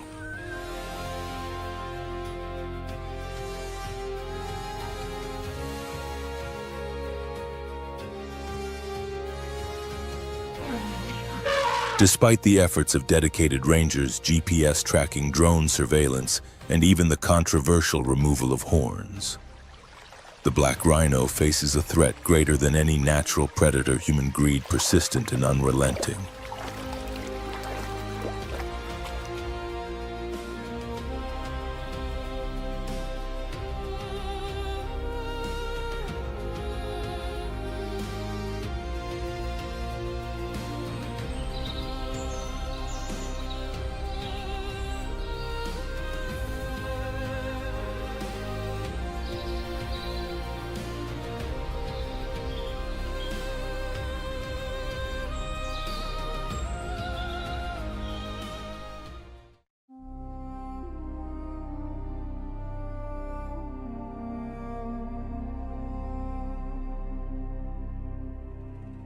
In the murky currents of the Zambezi River, a colossal predator lies hidden in absolute stillness. This is the Nile crocodile, the largest reptile in Africa.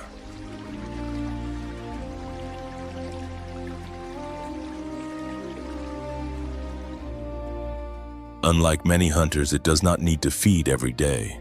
Its highly efficient metabolism allows it to survive for weeks, sometimes even longer, without a single meal.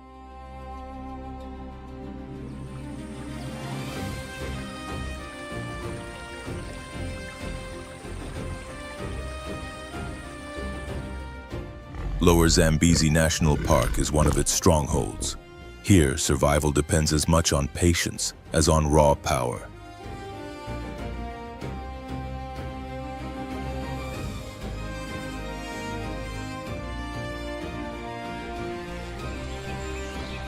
A crocodile can remain motionless for hours, even days, blending perfectly with water and shadow while waiting for the precise moment.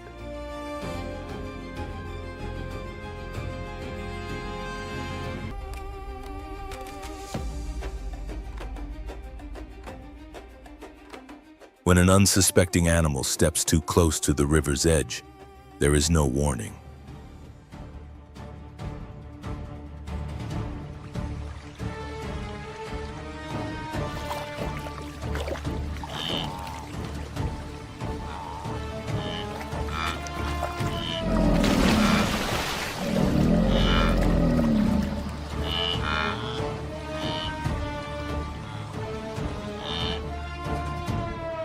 In a fraction of a second, the surface explodes. Jaws snap shut and the victim is dragged beneath the water. Resistance is futile.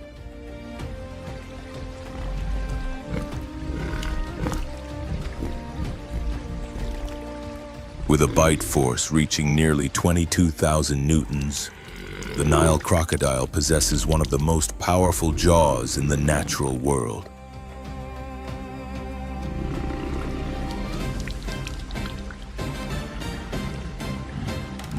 Far from the riverbanks, another African sanctuary tells a different story.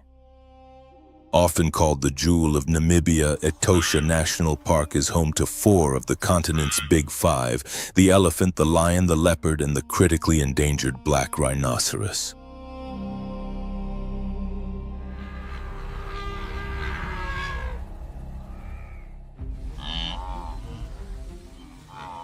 Together, these landscapes reveal the raw intensity and fragile balance of Africa's wild heart, where power, patience, and survival are written into every moment.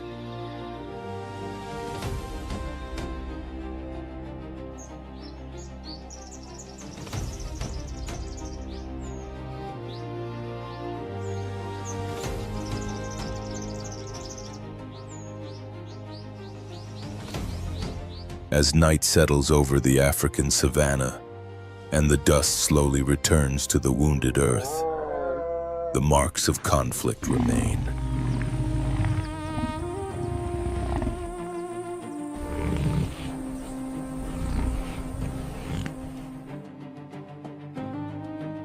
Every struggle here is more than violence. It is a desperate choice to exist one more day. Each species has learned the same hard truth: survival demands a heavy price, paid in energy, safety, and often in life itself. Courage and sacrifice are not optional here. They are the cost of living.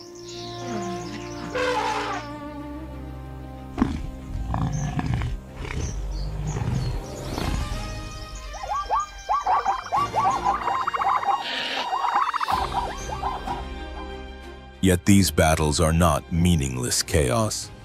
They are part of an ancient and delicate balance where every predator and every prey plays a role that cannot be replaced.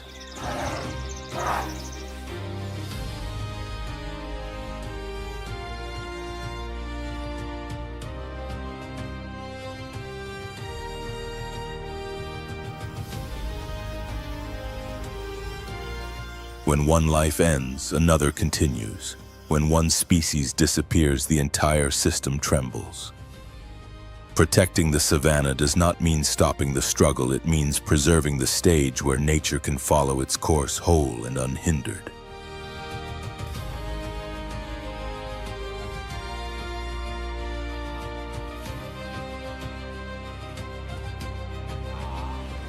The true danger is not the hunter, but the loss of habitat, the silence that follows when there is no one left to fight.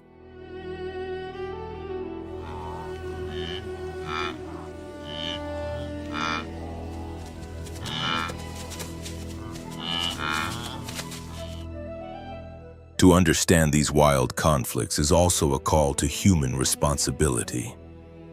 To conserve respect and defend these lands where life is forged under extreme conditions.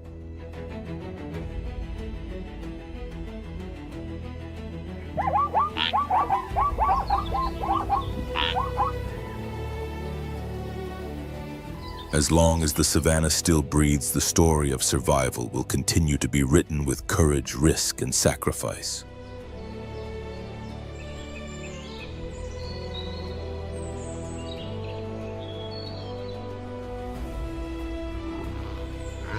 If this journey into the wild heart of Africa has moved you and sparked reflection, support our work.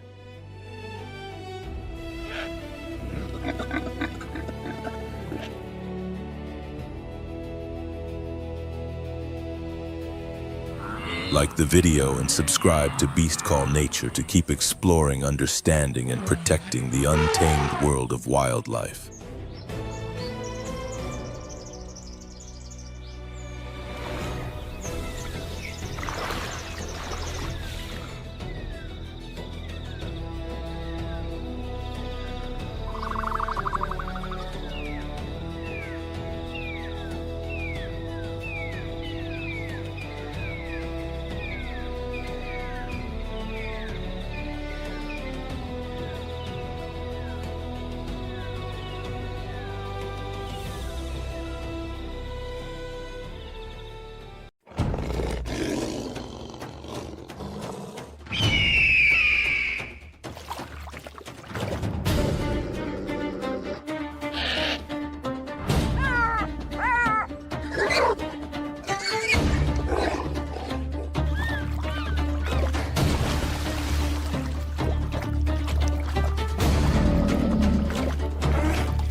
Across the immense plains of South Sudan, where the horizon stretches endlessly and the land carries the weight of ancient history in every crack of dry earth, one of Africa's most powerful natural dramas unfolds.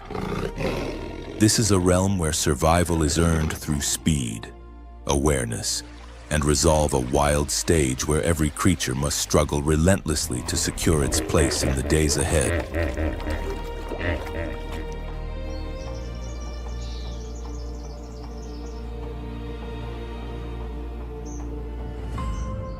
Here, beneath a relentless sun and open skies, predators refine their tactics while prey sharpen their senses, knowing that a single misjudgment can mean the end.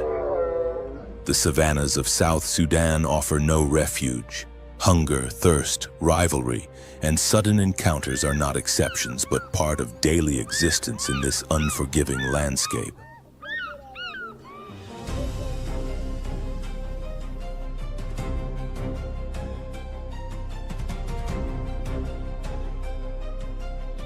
Yet within this constant struggle lies an extraordinary natural phenomenon. South Sudan hosts one of the largest wildlife migrations on the African continent. Each year, millions of animals move across these plains, forming living currents that flow in search of grass, water, and the promise of survival. It is a journey that shapes destinies, testing endurance, separating the resilient from the vulnerable, and adding new chapters to nature's never-ending story of life in motion.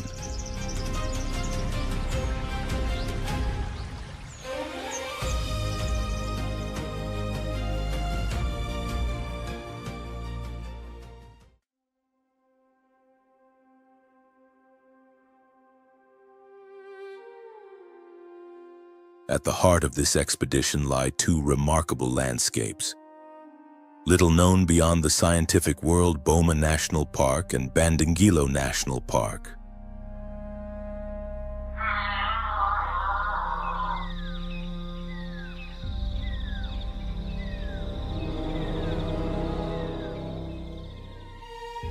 Within these remote regions, more than 1 million wild animals move together along a shared natural corridor, forming an unbroken flow that has continued for generations.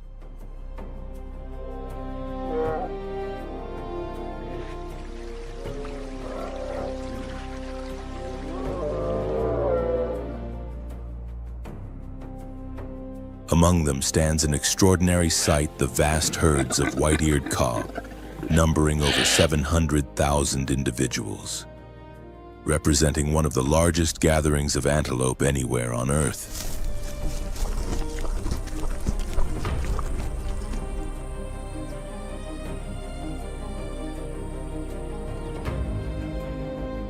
Unlike migrations governed by strict seasonal calendars, the Great Nile migration follows a far more fluid rhythm.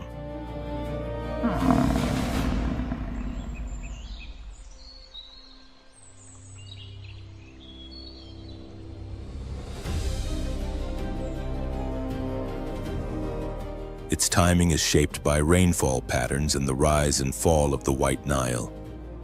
When the first rains arrive, the river spills across the lowlands, flooding the southern plains and transforming the landscape into a vast reflective expanse where sky and earth seem to merge.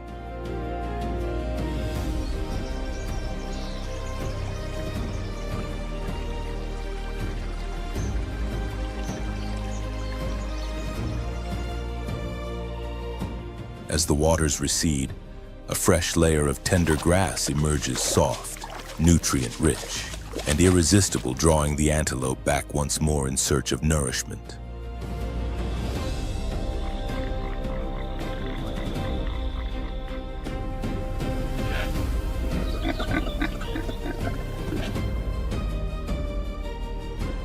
The herds move southeastward toward one of the last remaining frontiers of untouched grassland.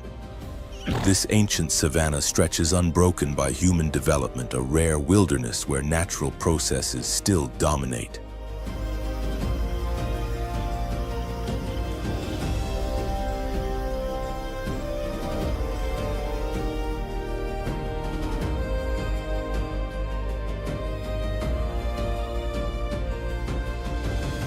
Spanning nearly 40,000 square kilometers, it remains free of fences, paved roads, and the noise of the modern world, a sanctuary where nature continues to set the rules.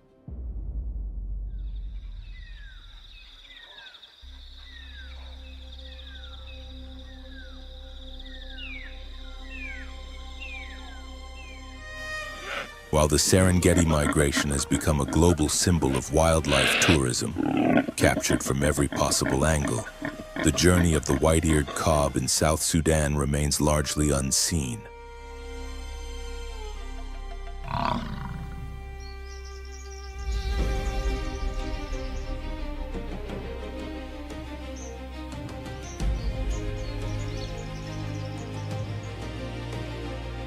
In a region increasingly vulnerable to climate change, the South Sudan grasslands endure as a living ecosystem, sustained by the delicate balance of the White Nile, a vast life-giving artery that governs growth, movement, and survival for every species that depends upon it.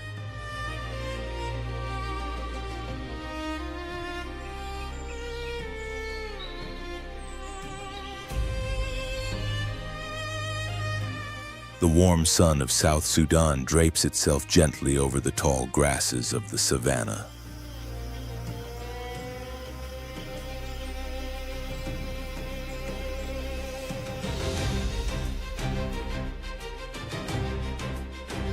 Every sense of the impala mother is fully engaged.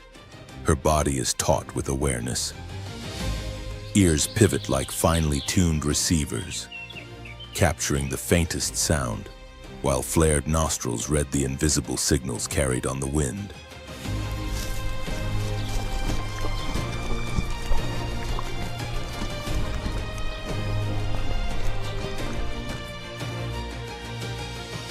At her side, a newborn calf takes its first uncertain steps into an unfamiliar world.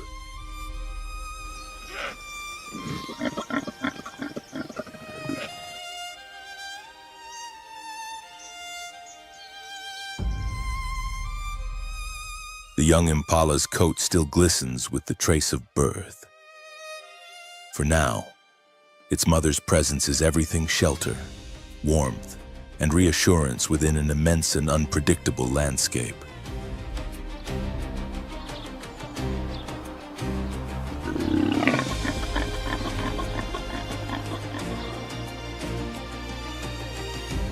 Patiently, the mother remains still, allowing her calf to learn the feel of the earth beneath unsteady legs.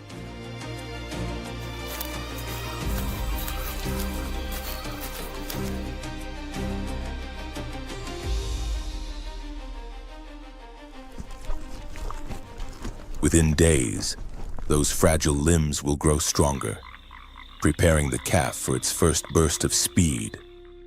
But today, danger lies close.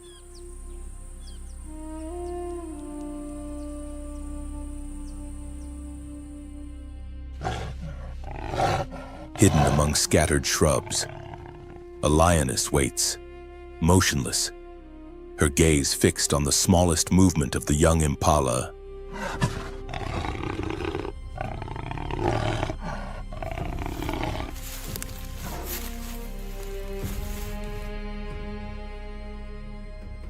The predator's body is coiled like a spring. Every muscle is poised, the world narrowing to a single point of focus.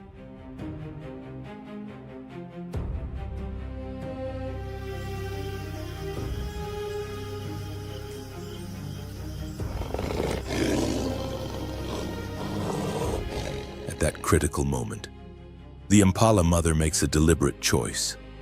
She darts away in the opposite direction, drawing attention to herself and becoming the distraction.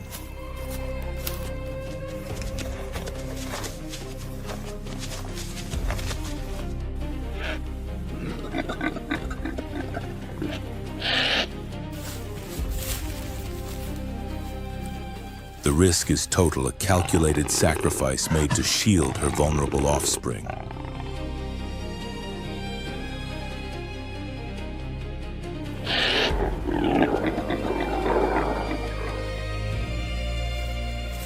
For the briefest instant, the lioness shifts her focus. That moment is enough.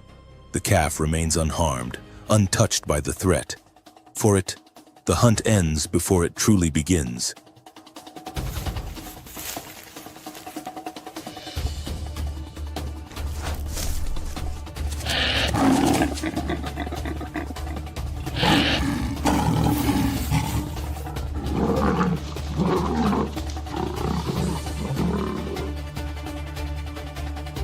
Life carries on, even as the predator's eyes sweep the horizon once more, searching for another chance.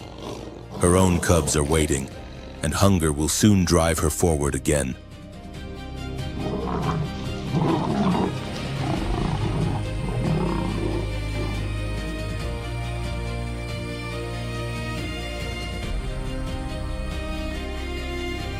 From the heart of the wetlands, home to more than 1 million migratory animals moving in rhythm with the seasons, an absence can be felt.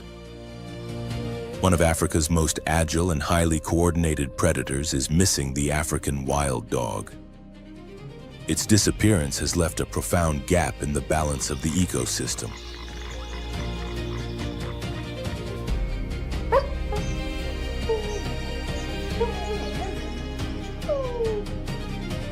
In the past, these packs once moved freely through mud and reed beds taller than a human, carrying out group hunts with remarkable precision.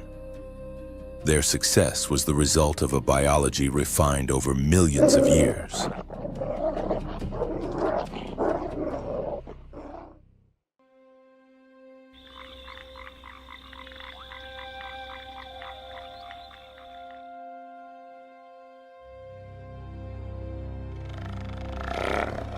Measuring between 1 and 1.5 meters in length and weighing just 18 to 36 kilograms.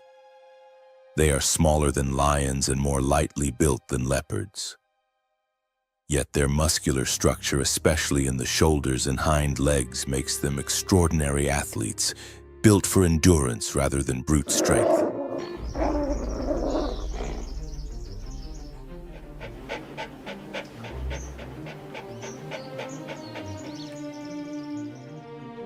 Their long limbs, supported by strong joints, are designed not for leaping but for covering vast distances.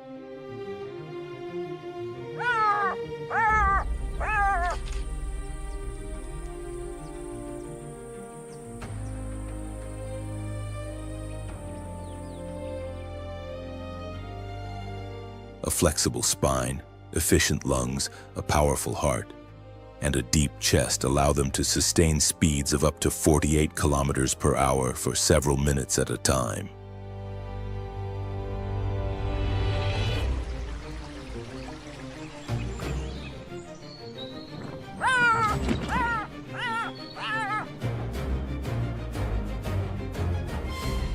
They lack the crushing bite or sharp claws of big cats, but their evenly spaced, razor-like teeth are perfectly suited for tearing flesh quickly.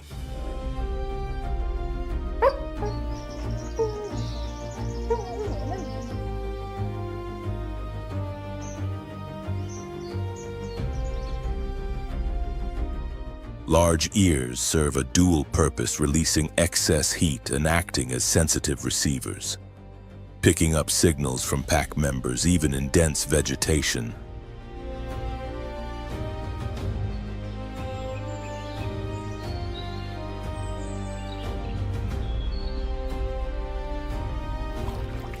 Every hunt is a demonstration of cooperation and stamina.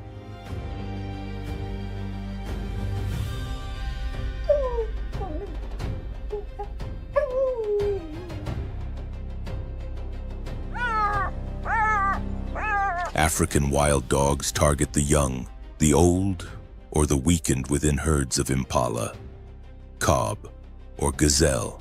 Rather than overpowering prey, they rely on relentless pursuit.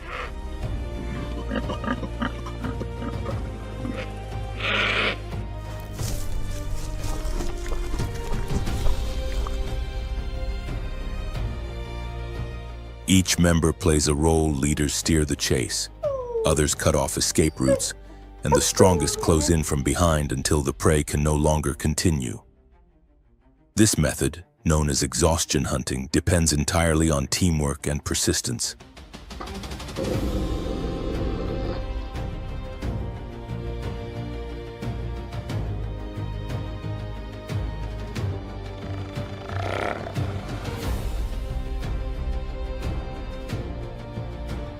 Under the intense sun, after the initial sprint where the prey runs at full speed, fatigue begins to take hold.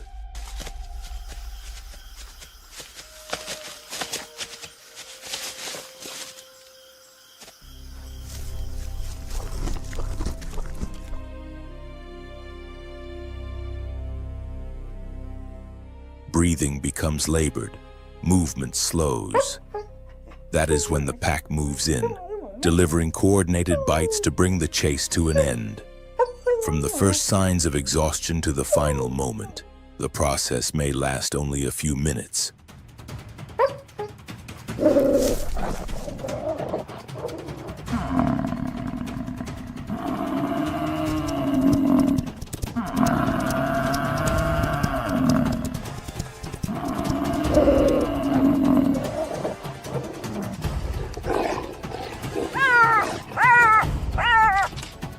One of the most remarkable traits of these canids is their collective decision-making.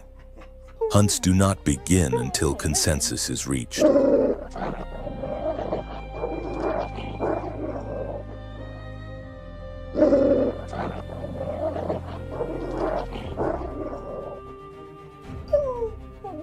Researchers have documented a behavior known as a sneezing vote, in which each sneeze signals readiness.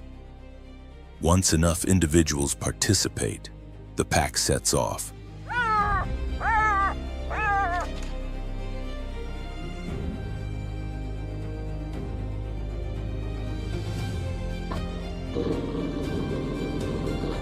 This system contributes to their exceptional hunting success rate, estimated between 60 and 90%, far higher than that of any large feline in the region.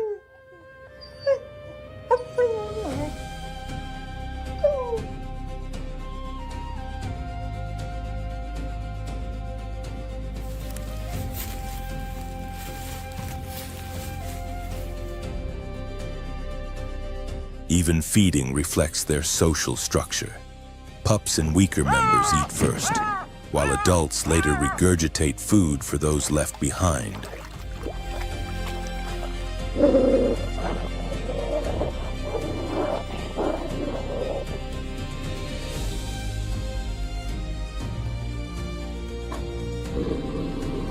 Survival here is sustained not by dominance, but by cooperation and discipline. In landscapes shaped by constant movement, wild dogs function like the pendulum of a clock, helping regulate the rhythm of life.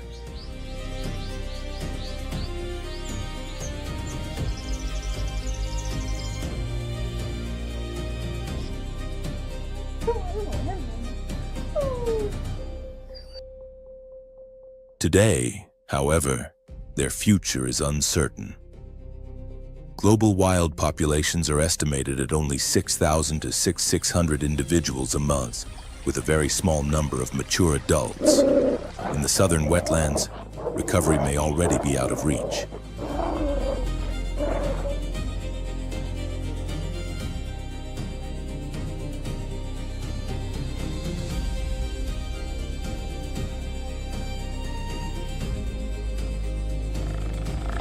Recent surveys and migration maps show no signs of hunting packs in the upper marshlands.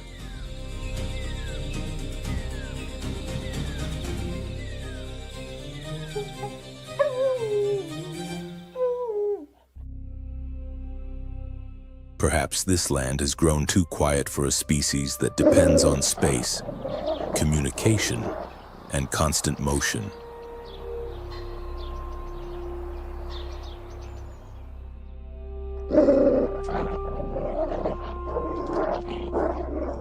Even so, the legacy of the African wild dog remains a powerful testament to survival under extreme conditions.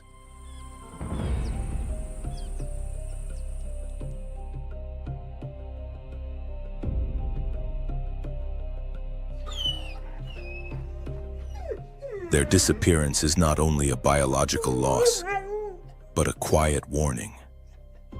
When humanity neglects its responsibility to protect the natural world, the delicate harmony between species is broken like a timeless song cut short before its final note.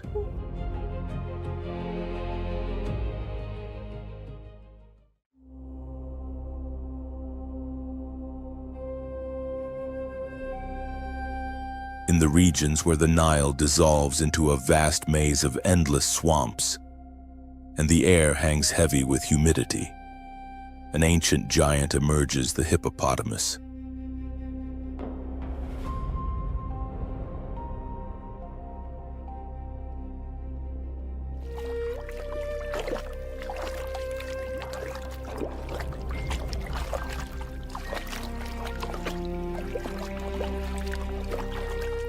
Massive, rough-skinned, and seemingly forged from the river itself, it carries a primal strength refined over millions of years.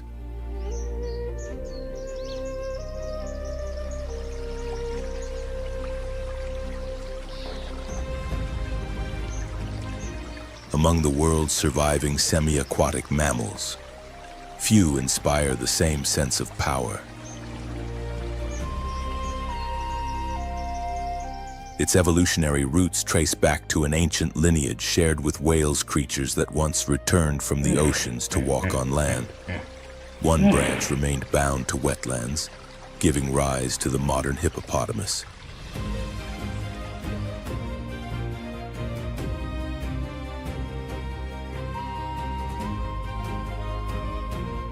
Its body still reflects this distant past, a broad, barrel-shaped torso.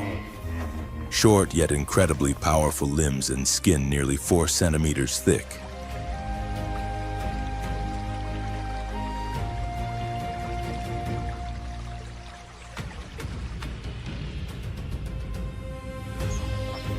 lacking true sweat glands. The hippo secretes a reddish fluid that resembles blood but is actually a natural blend of acids. This remarkable substance serves as both a sunblock and an antibacterial defense, protecting the animal from harsh sunlight and infection.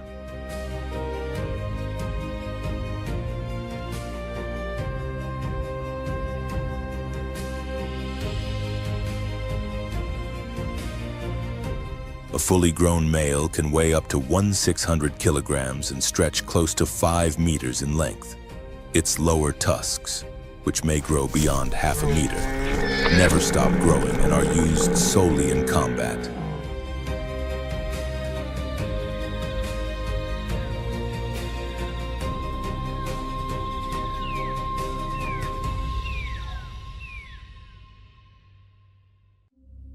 Although hippos are not ruminants and lack a specialized fermentation stomach, they can consume more than 40 kilograms of grass in a single night.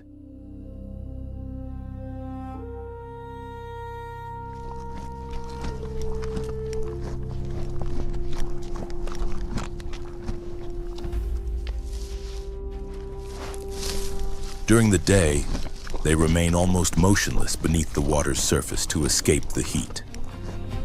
When night falls, they rise silently and move inland to graze.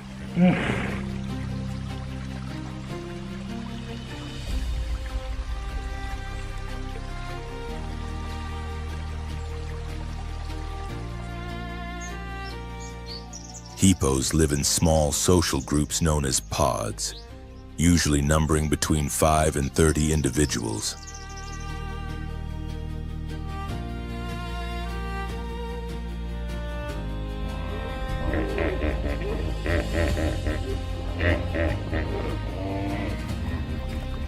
Each lagoon or calm river bend is dominated by a single male. Rather than defending territory itself, he controls access to females.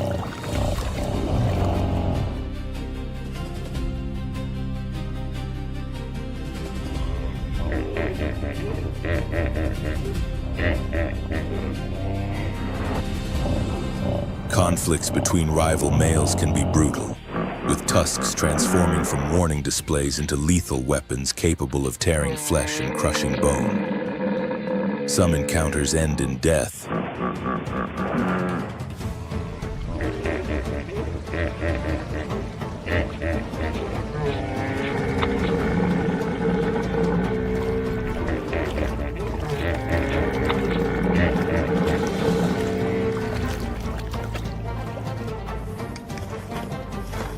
Few people realize that this colossal herbivore is not entirely plant-based.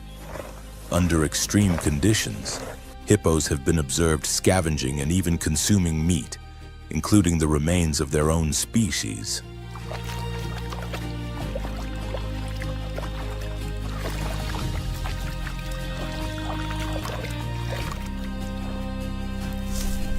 While rare, this behavior reveals the species' capacity to adapt during periods of severe drought or food scarcity.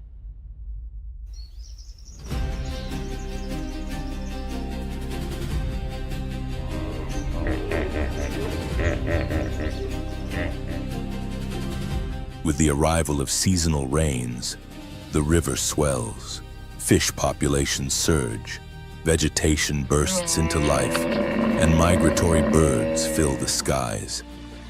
Within this cycle, the hippopotamus acts as a silent engineer of the wetlands.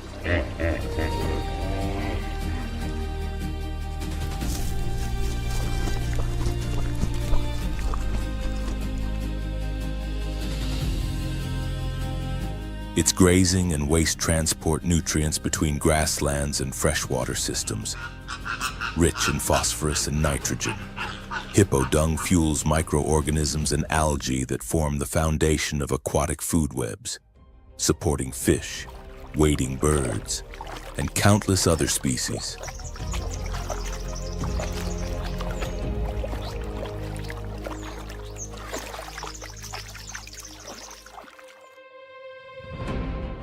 By carving pathways with its immense body, The hippo also creates access to water for antelope, warthogs, and even human communities during the dry season.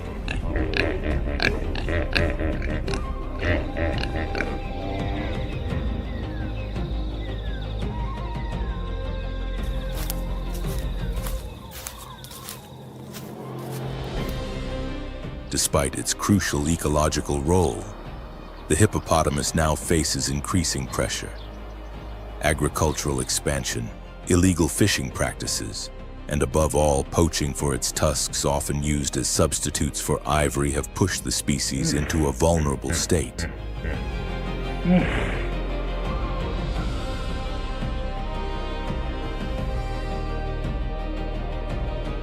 According to the most recent IUCN assessment in 2024, the hippopotamus is officially classified as vulnerable, with its largest remaining population surviving quietly beneath the surface of the rivers that still protect them.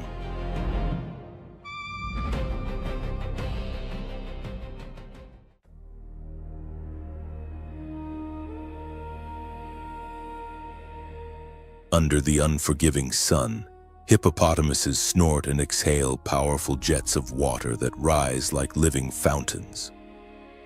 Their deep bellows echoing through the river channel like the engines of massive machines.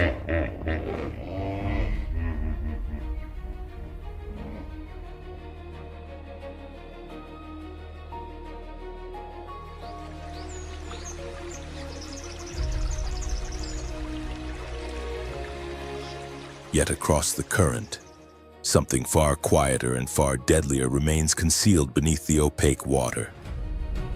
Lurking unseen is the Nile crocodile, a predator that has ruled these waters since time beyond memory.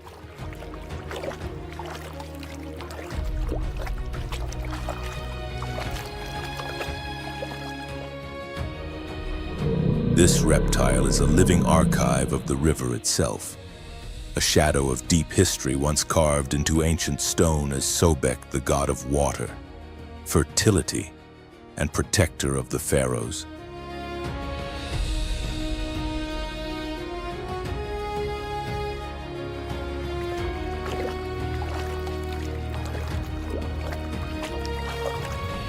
Its lineage stretches back more than 55 million years, descending directly from reptiles that survived the mass extinction which erased the dinosaurs.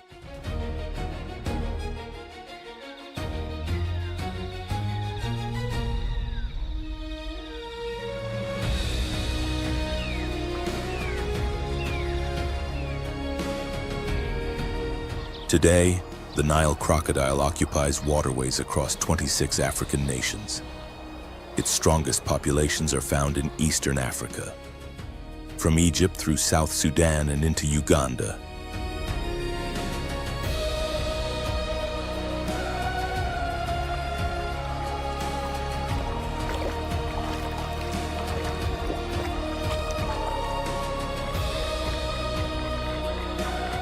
In places such as Murchison Falls National Park, where the Nile is forced through a narrow rocky gorge, individuals exceeding 5 meters in length and weighing over 1,000 kilograms have been documented.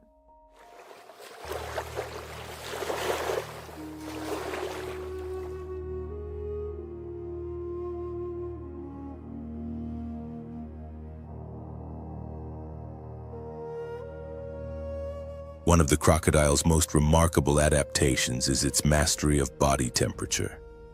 When water temperatures rise above 34 degrees Celsius, it retreats into shade or coats itself in wet mud to cool down. When conditions turn cooler, it lies motionless on sunlit banks, absorbing heat like a living stone.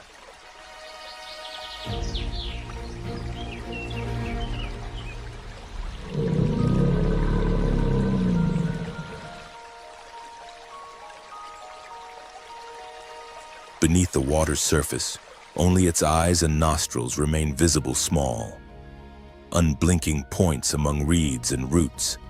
Its body becomes almost perfectly still, and its heart rate can slow to fewer than 3 beats per minute. In this state, it can wait for hours, sometimes days, until prey makes a single fatal mistake.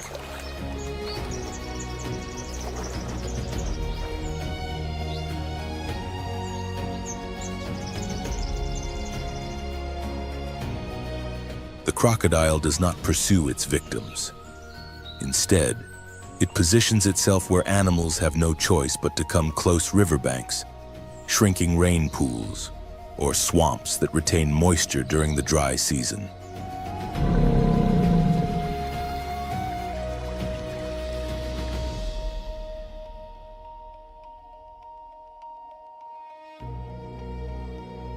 When a target moves within 2 meters, the strike is instantaneous. Its jaws unleash one of the most powerful bites in the animal kingdom, delivering between 3,000 and 5,000 psi greater than any other land-based predator.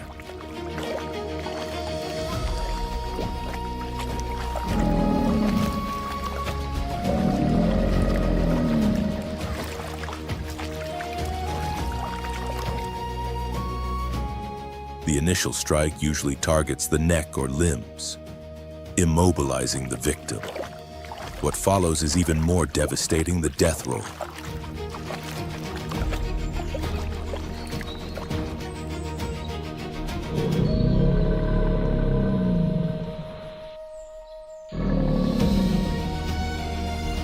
In a violent spinning motion, the crocodile twists its body with immense force, tearing flesh, snapping bones, and dismantling prey as large as adult antelope or even buffalo.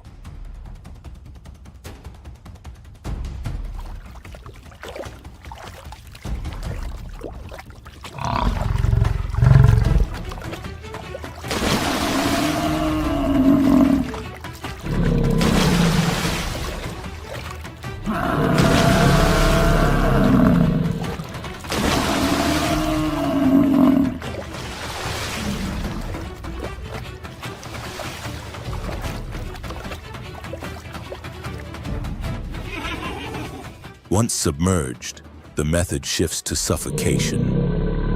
After the first bite, the crocodile drags its prey into deep water or holds it beneath the surface until resistance fades.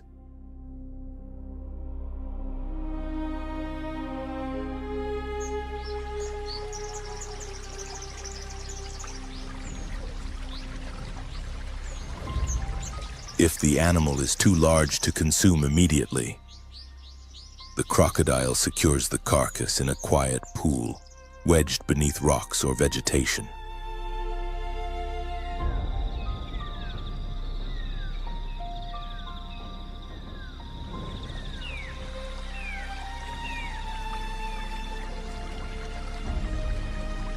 There, natural decomposition softens the flesh, allowing the predator to return and feed over several days.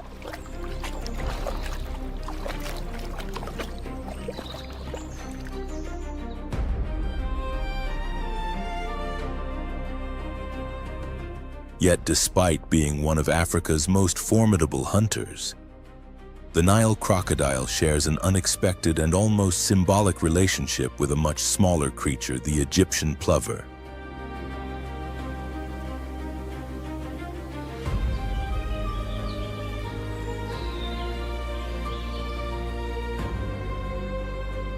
This striking bird, recognized by its bold black and white plumage, inhabits the great rivers of eastern Africa and the highlands where the Nile begins its long journey north.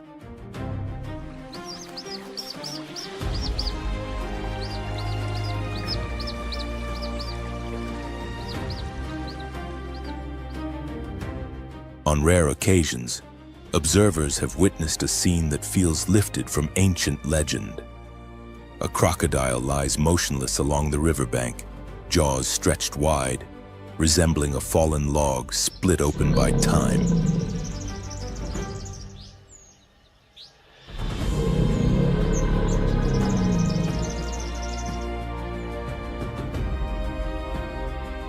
With remarkable calm, the plover descends, perches along the edge of the massive jaws, and delicately steps inside the reptile's mouth.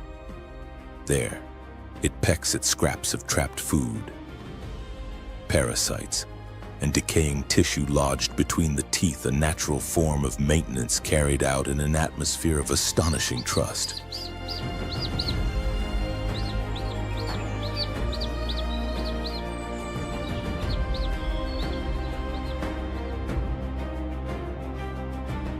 While science has yet to confirm that this interaction occurs consistently across all regions where both species coexist, many ecologists believe it reflects a subtle form of cooperation rarely acknowledged in the wild.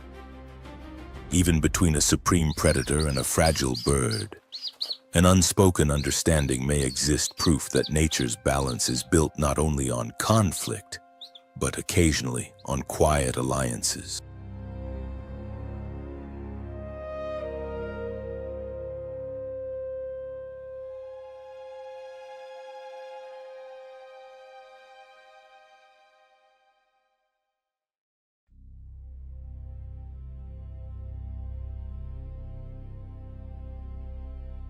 There, suspended between open sky and mirrored water, stands the motionless silhouette of the shoebill, an architect of lethal silence, and a striking example of how instinct and evolution converge into a singular form.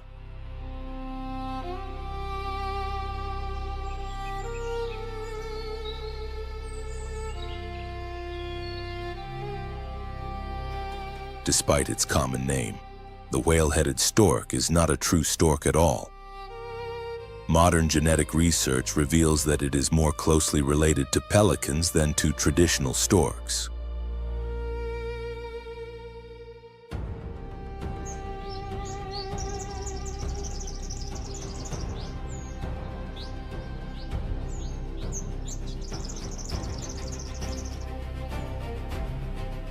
Towering at nearly 1.5 meters tall, with a wingspan that can exceed 2.5 meters.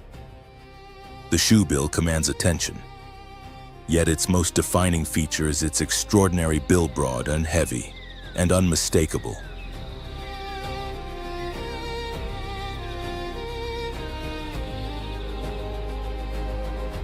Measuring roughly 25 centimeters in length and more than 12 centimeters across, and ending in a sharp, hook-like tip, it functions as a precision weapon, capable of ending a hunt in a single decisive strike.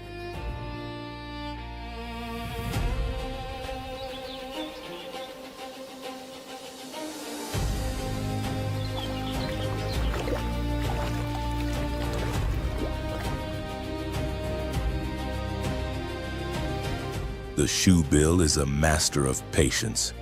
It can remain perfectly still for 4 to 5 hours, conserving energy and blending seamlessly into the wetland landscape.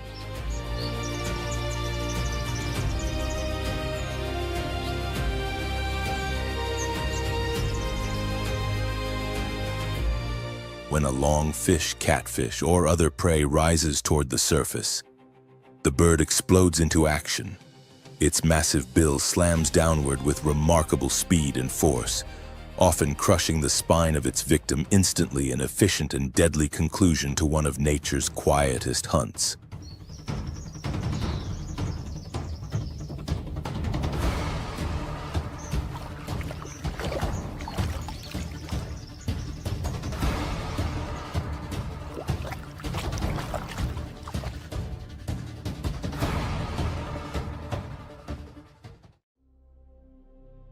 Rather than relying on speed or coordinated chases like many predators, the sitatunga survives through patience and precision. It moves with slow, deliberate steps across soft mud, where every blade of grass and gentle ripple of water becomes a silent ally.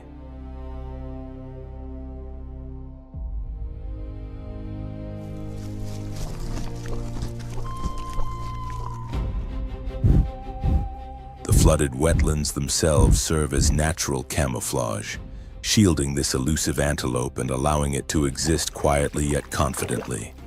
Its long, wide hooves, reaching up to 18 centimeters in length, are perfectly adapted to spread its weight, preventing it from sinking into waterlogged ground.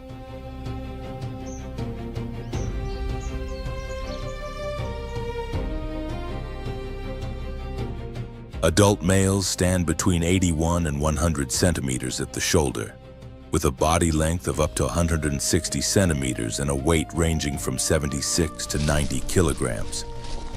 Females are noticeably smaller, measuring around 70 to 80 centimeters in height and weighing between 24 and 45 kilograms.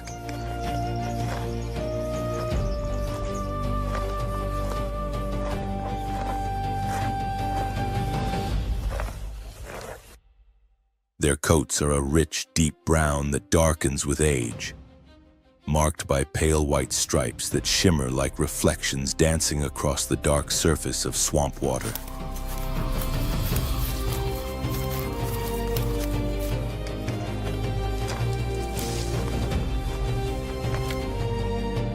The Sitatunga feeds on a remarkably varied diet, consuming more than 40 species of plants. Tender grasses, fresh shoots, and aquatic vegetation such as cattails and sedges form the core of its nutrition, helping maintain balance within wetland ecosystems.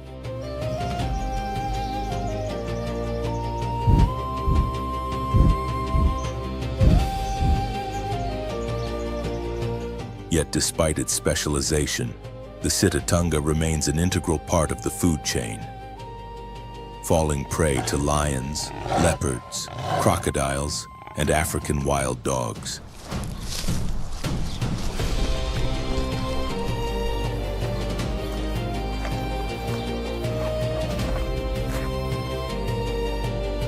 When danger approaches, its response is not a frantic escape. Instead, the Sitatunga slips soundlessly into the water.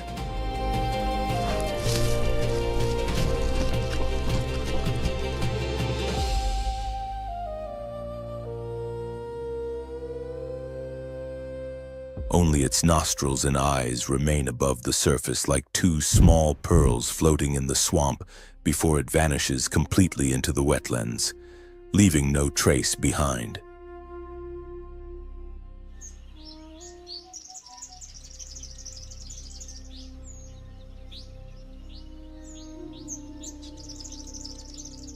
While the savanna of South Sudan still bears the invisible signatures of predators below, the sky suddenly fills with a sharp, unmistakable sound.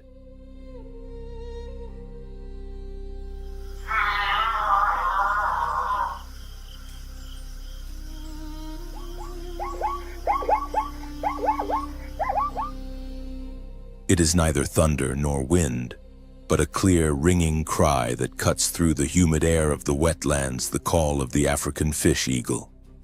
Powerful, resonant, and unmistakable. This voice has become one of the most iconic sounds of the African wilderness, announcing its presence long before the bird itself is seen.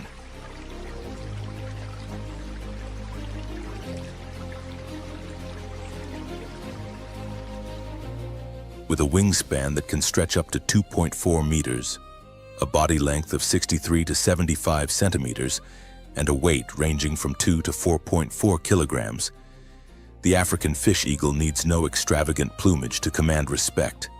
Its mere silhouette is enough to draw attention across the landscape.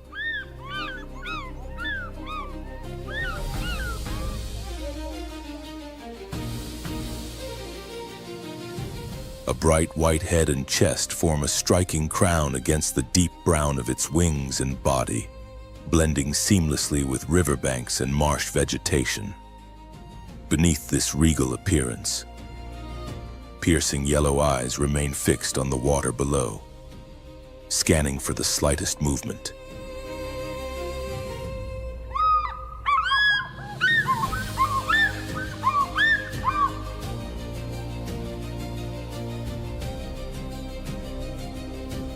Perched high on overhanging branches or resting on exposed river islands, the fish eagle waits in absolute stillness. The moment a disturbance ripples across the surface, it launches into a swift, controlled dive.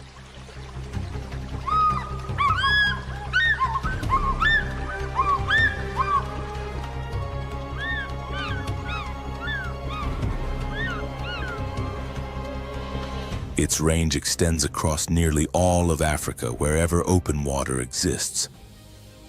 The fish eagle is rarely far away. Though it does not undertake long migrations, It adjusts its position with the seasons, shifting toward river centers during floods and returning to the shallows as water levels recede and prey becomes more accessible.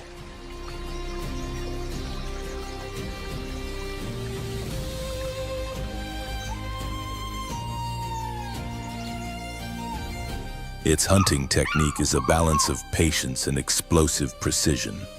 Armed with powerful curved talons, the eagle can lift fish weighing up to 4.2 kilograms straight from the water.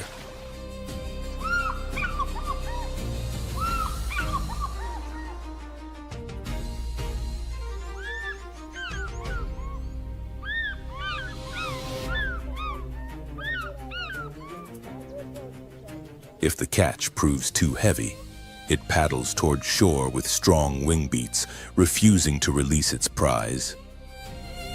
While fish make up the bulk of its diet, it also takes frogs, turtles, small birds, and carrion. Opportunistic by nature, it will not hesitate to steal prey from other birds, including marabou storks or shoebills, when the chance arises.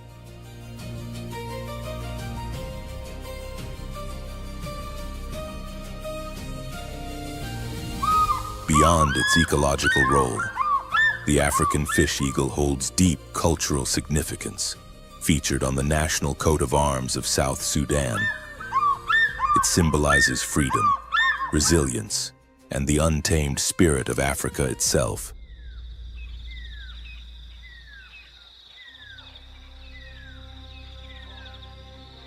In its cry echoes the enduring power of wild landscapes unbroken, watchful, and alive.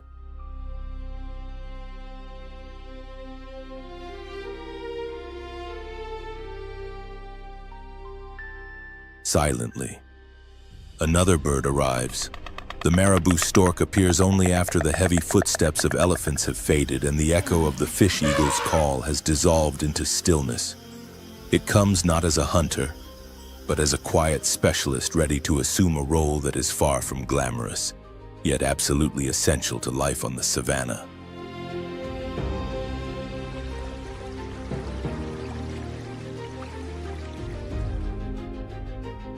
Standing up to 1.5 meters tall, with a wingspan approaching 2.6 meters and weighing around 9 kilograms, the marabou often appears alone like a solitary statue rising from dry grasslands or lingering at the edges of flooded marshes.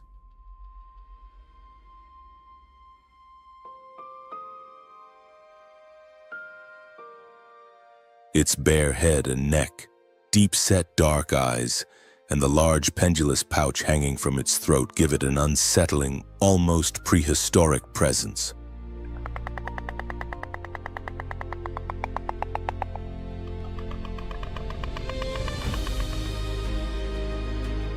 This appearance is no accident.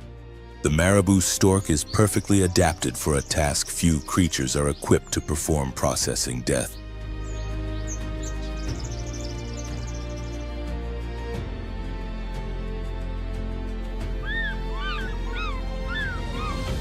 It does not chase prey or launch ambushes.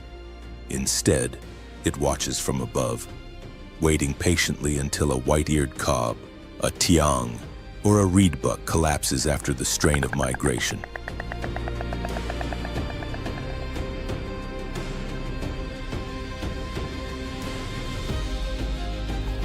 With its long, razor-sharp bill, it tears through flesh efficiently, while its exceptional resistance to bacteria allows it to consume carcasses in advanced stages of decay, remains that most scavengers could not endure.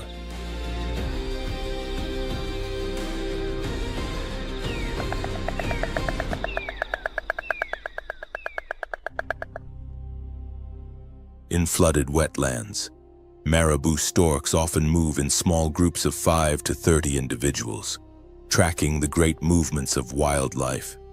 They gather in shallow waters where receding floods trap remains left behind by the migration.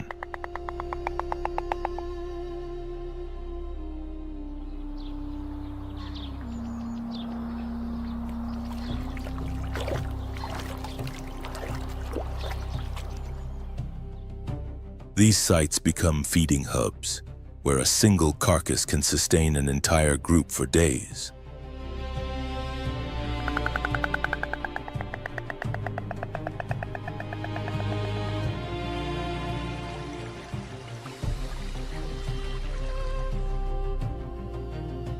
Unlike vultures, marabous rarely fight or compete aggressively.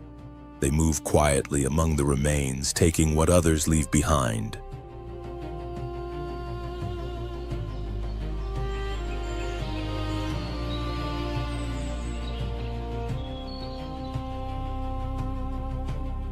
When carrion is scarce, their flexible diet allows them to survive by hunting small fish, frogs, lizards, young snakes, and insects, an adaptability that ensures survival even during lean seasons.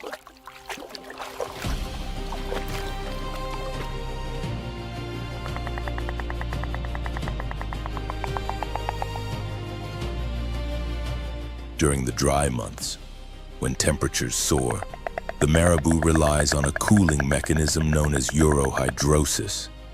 By releasing liquid waste onto its legs, it cools its body through evaporation, much like water poured onto hot stone.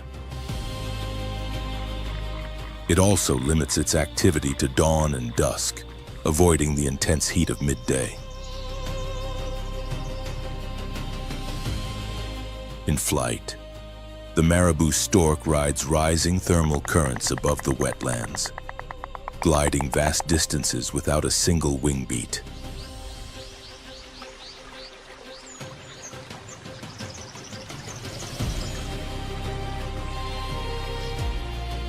This energy-efficient travel expands its reach across the landscape. Though its appearance may inspire unease, the marabou fulfills a critical ecological role, reducing the spread of disease by clearing animal remains.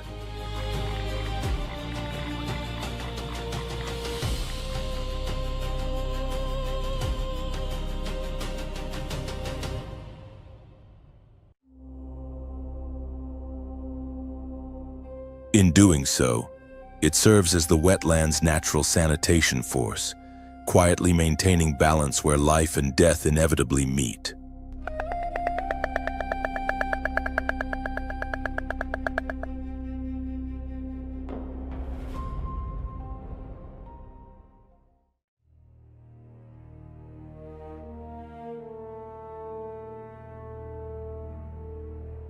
As the final rays of sunlight fade across the plains of South Sudan, the savanna appears to settle into rest.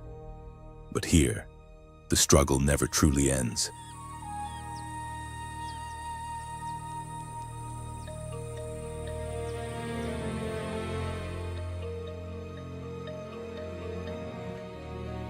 Every species, large or small, has fought through another day against hunger, drought, predators, and fate itself.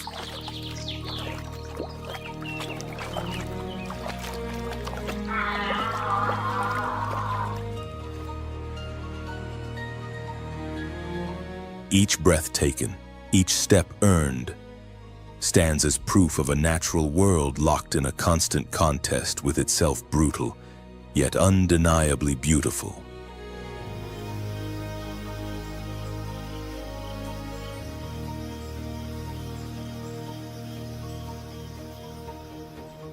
South Sudan is more than a wilderness. It is a living testament to the most fundamental instinct on earth, the will to endure.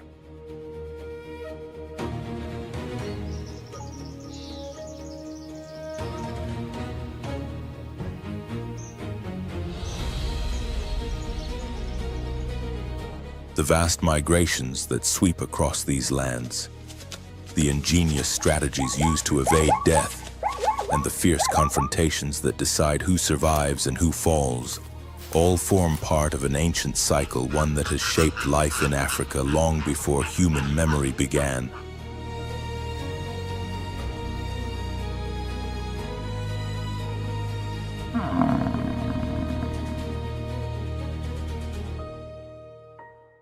Yet within this raw grandeur lies a growing responsibility. Climate change, Habitat degradation and expanding human pressure now threaten a balance that is as fragile as it is sacred.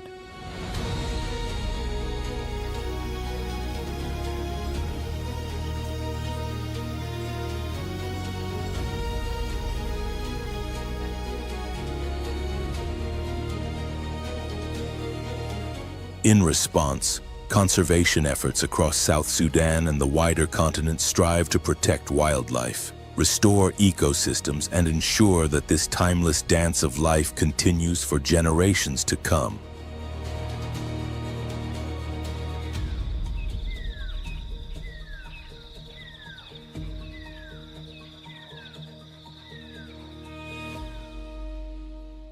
Because safeguarding wild animals is about more than protecting species. It is about preserving culture, history, biodiversity, and the very soul of our planet.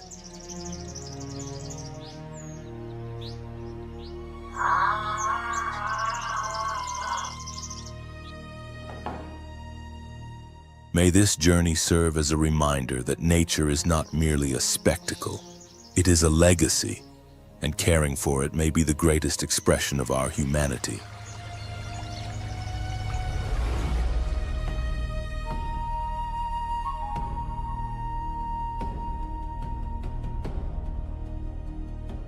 If this journey into the heart of South Sudan's savannah moved you, don't forget to like the video, subscribe to the channel, and turn on notifications. Your support allows us to keep exploring and sharing the wildest landscapes and the most powerful stories from the animal kingdom.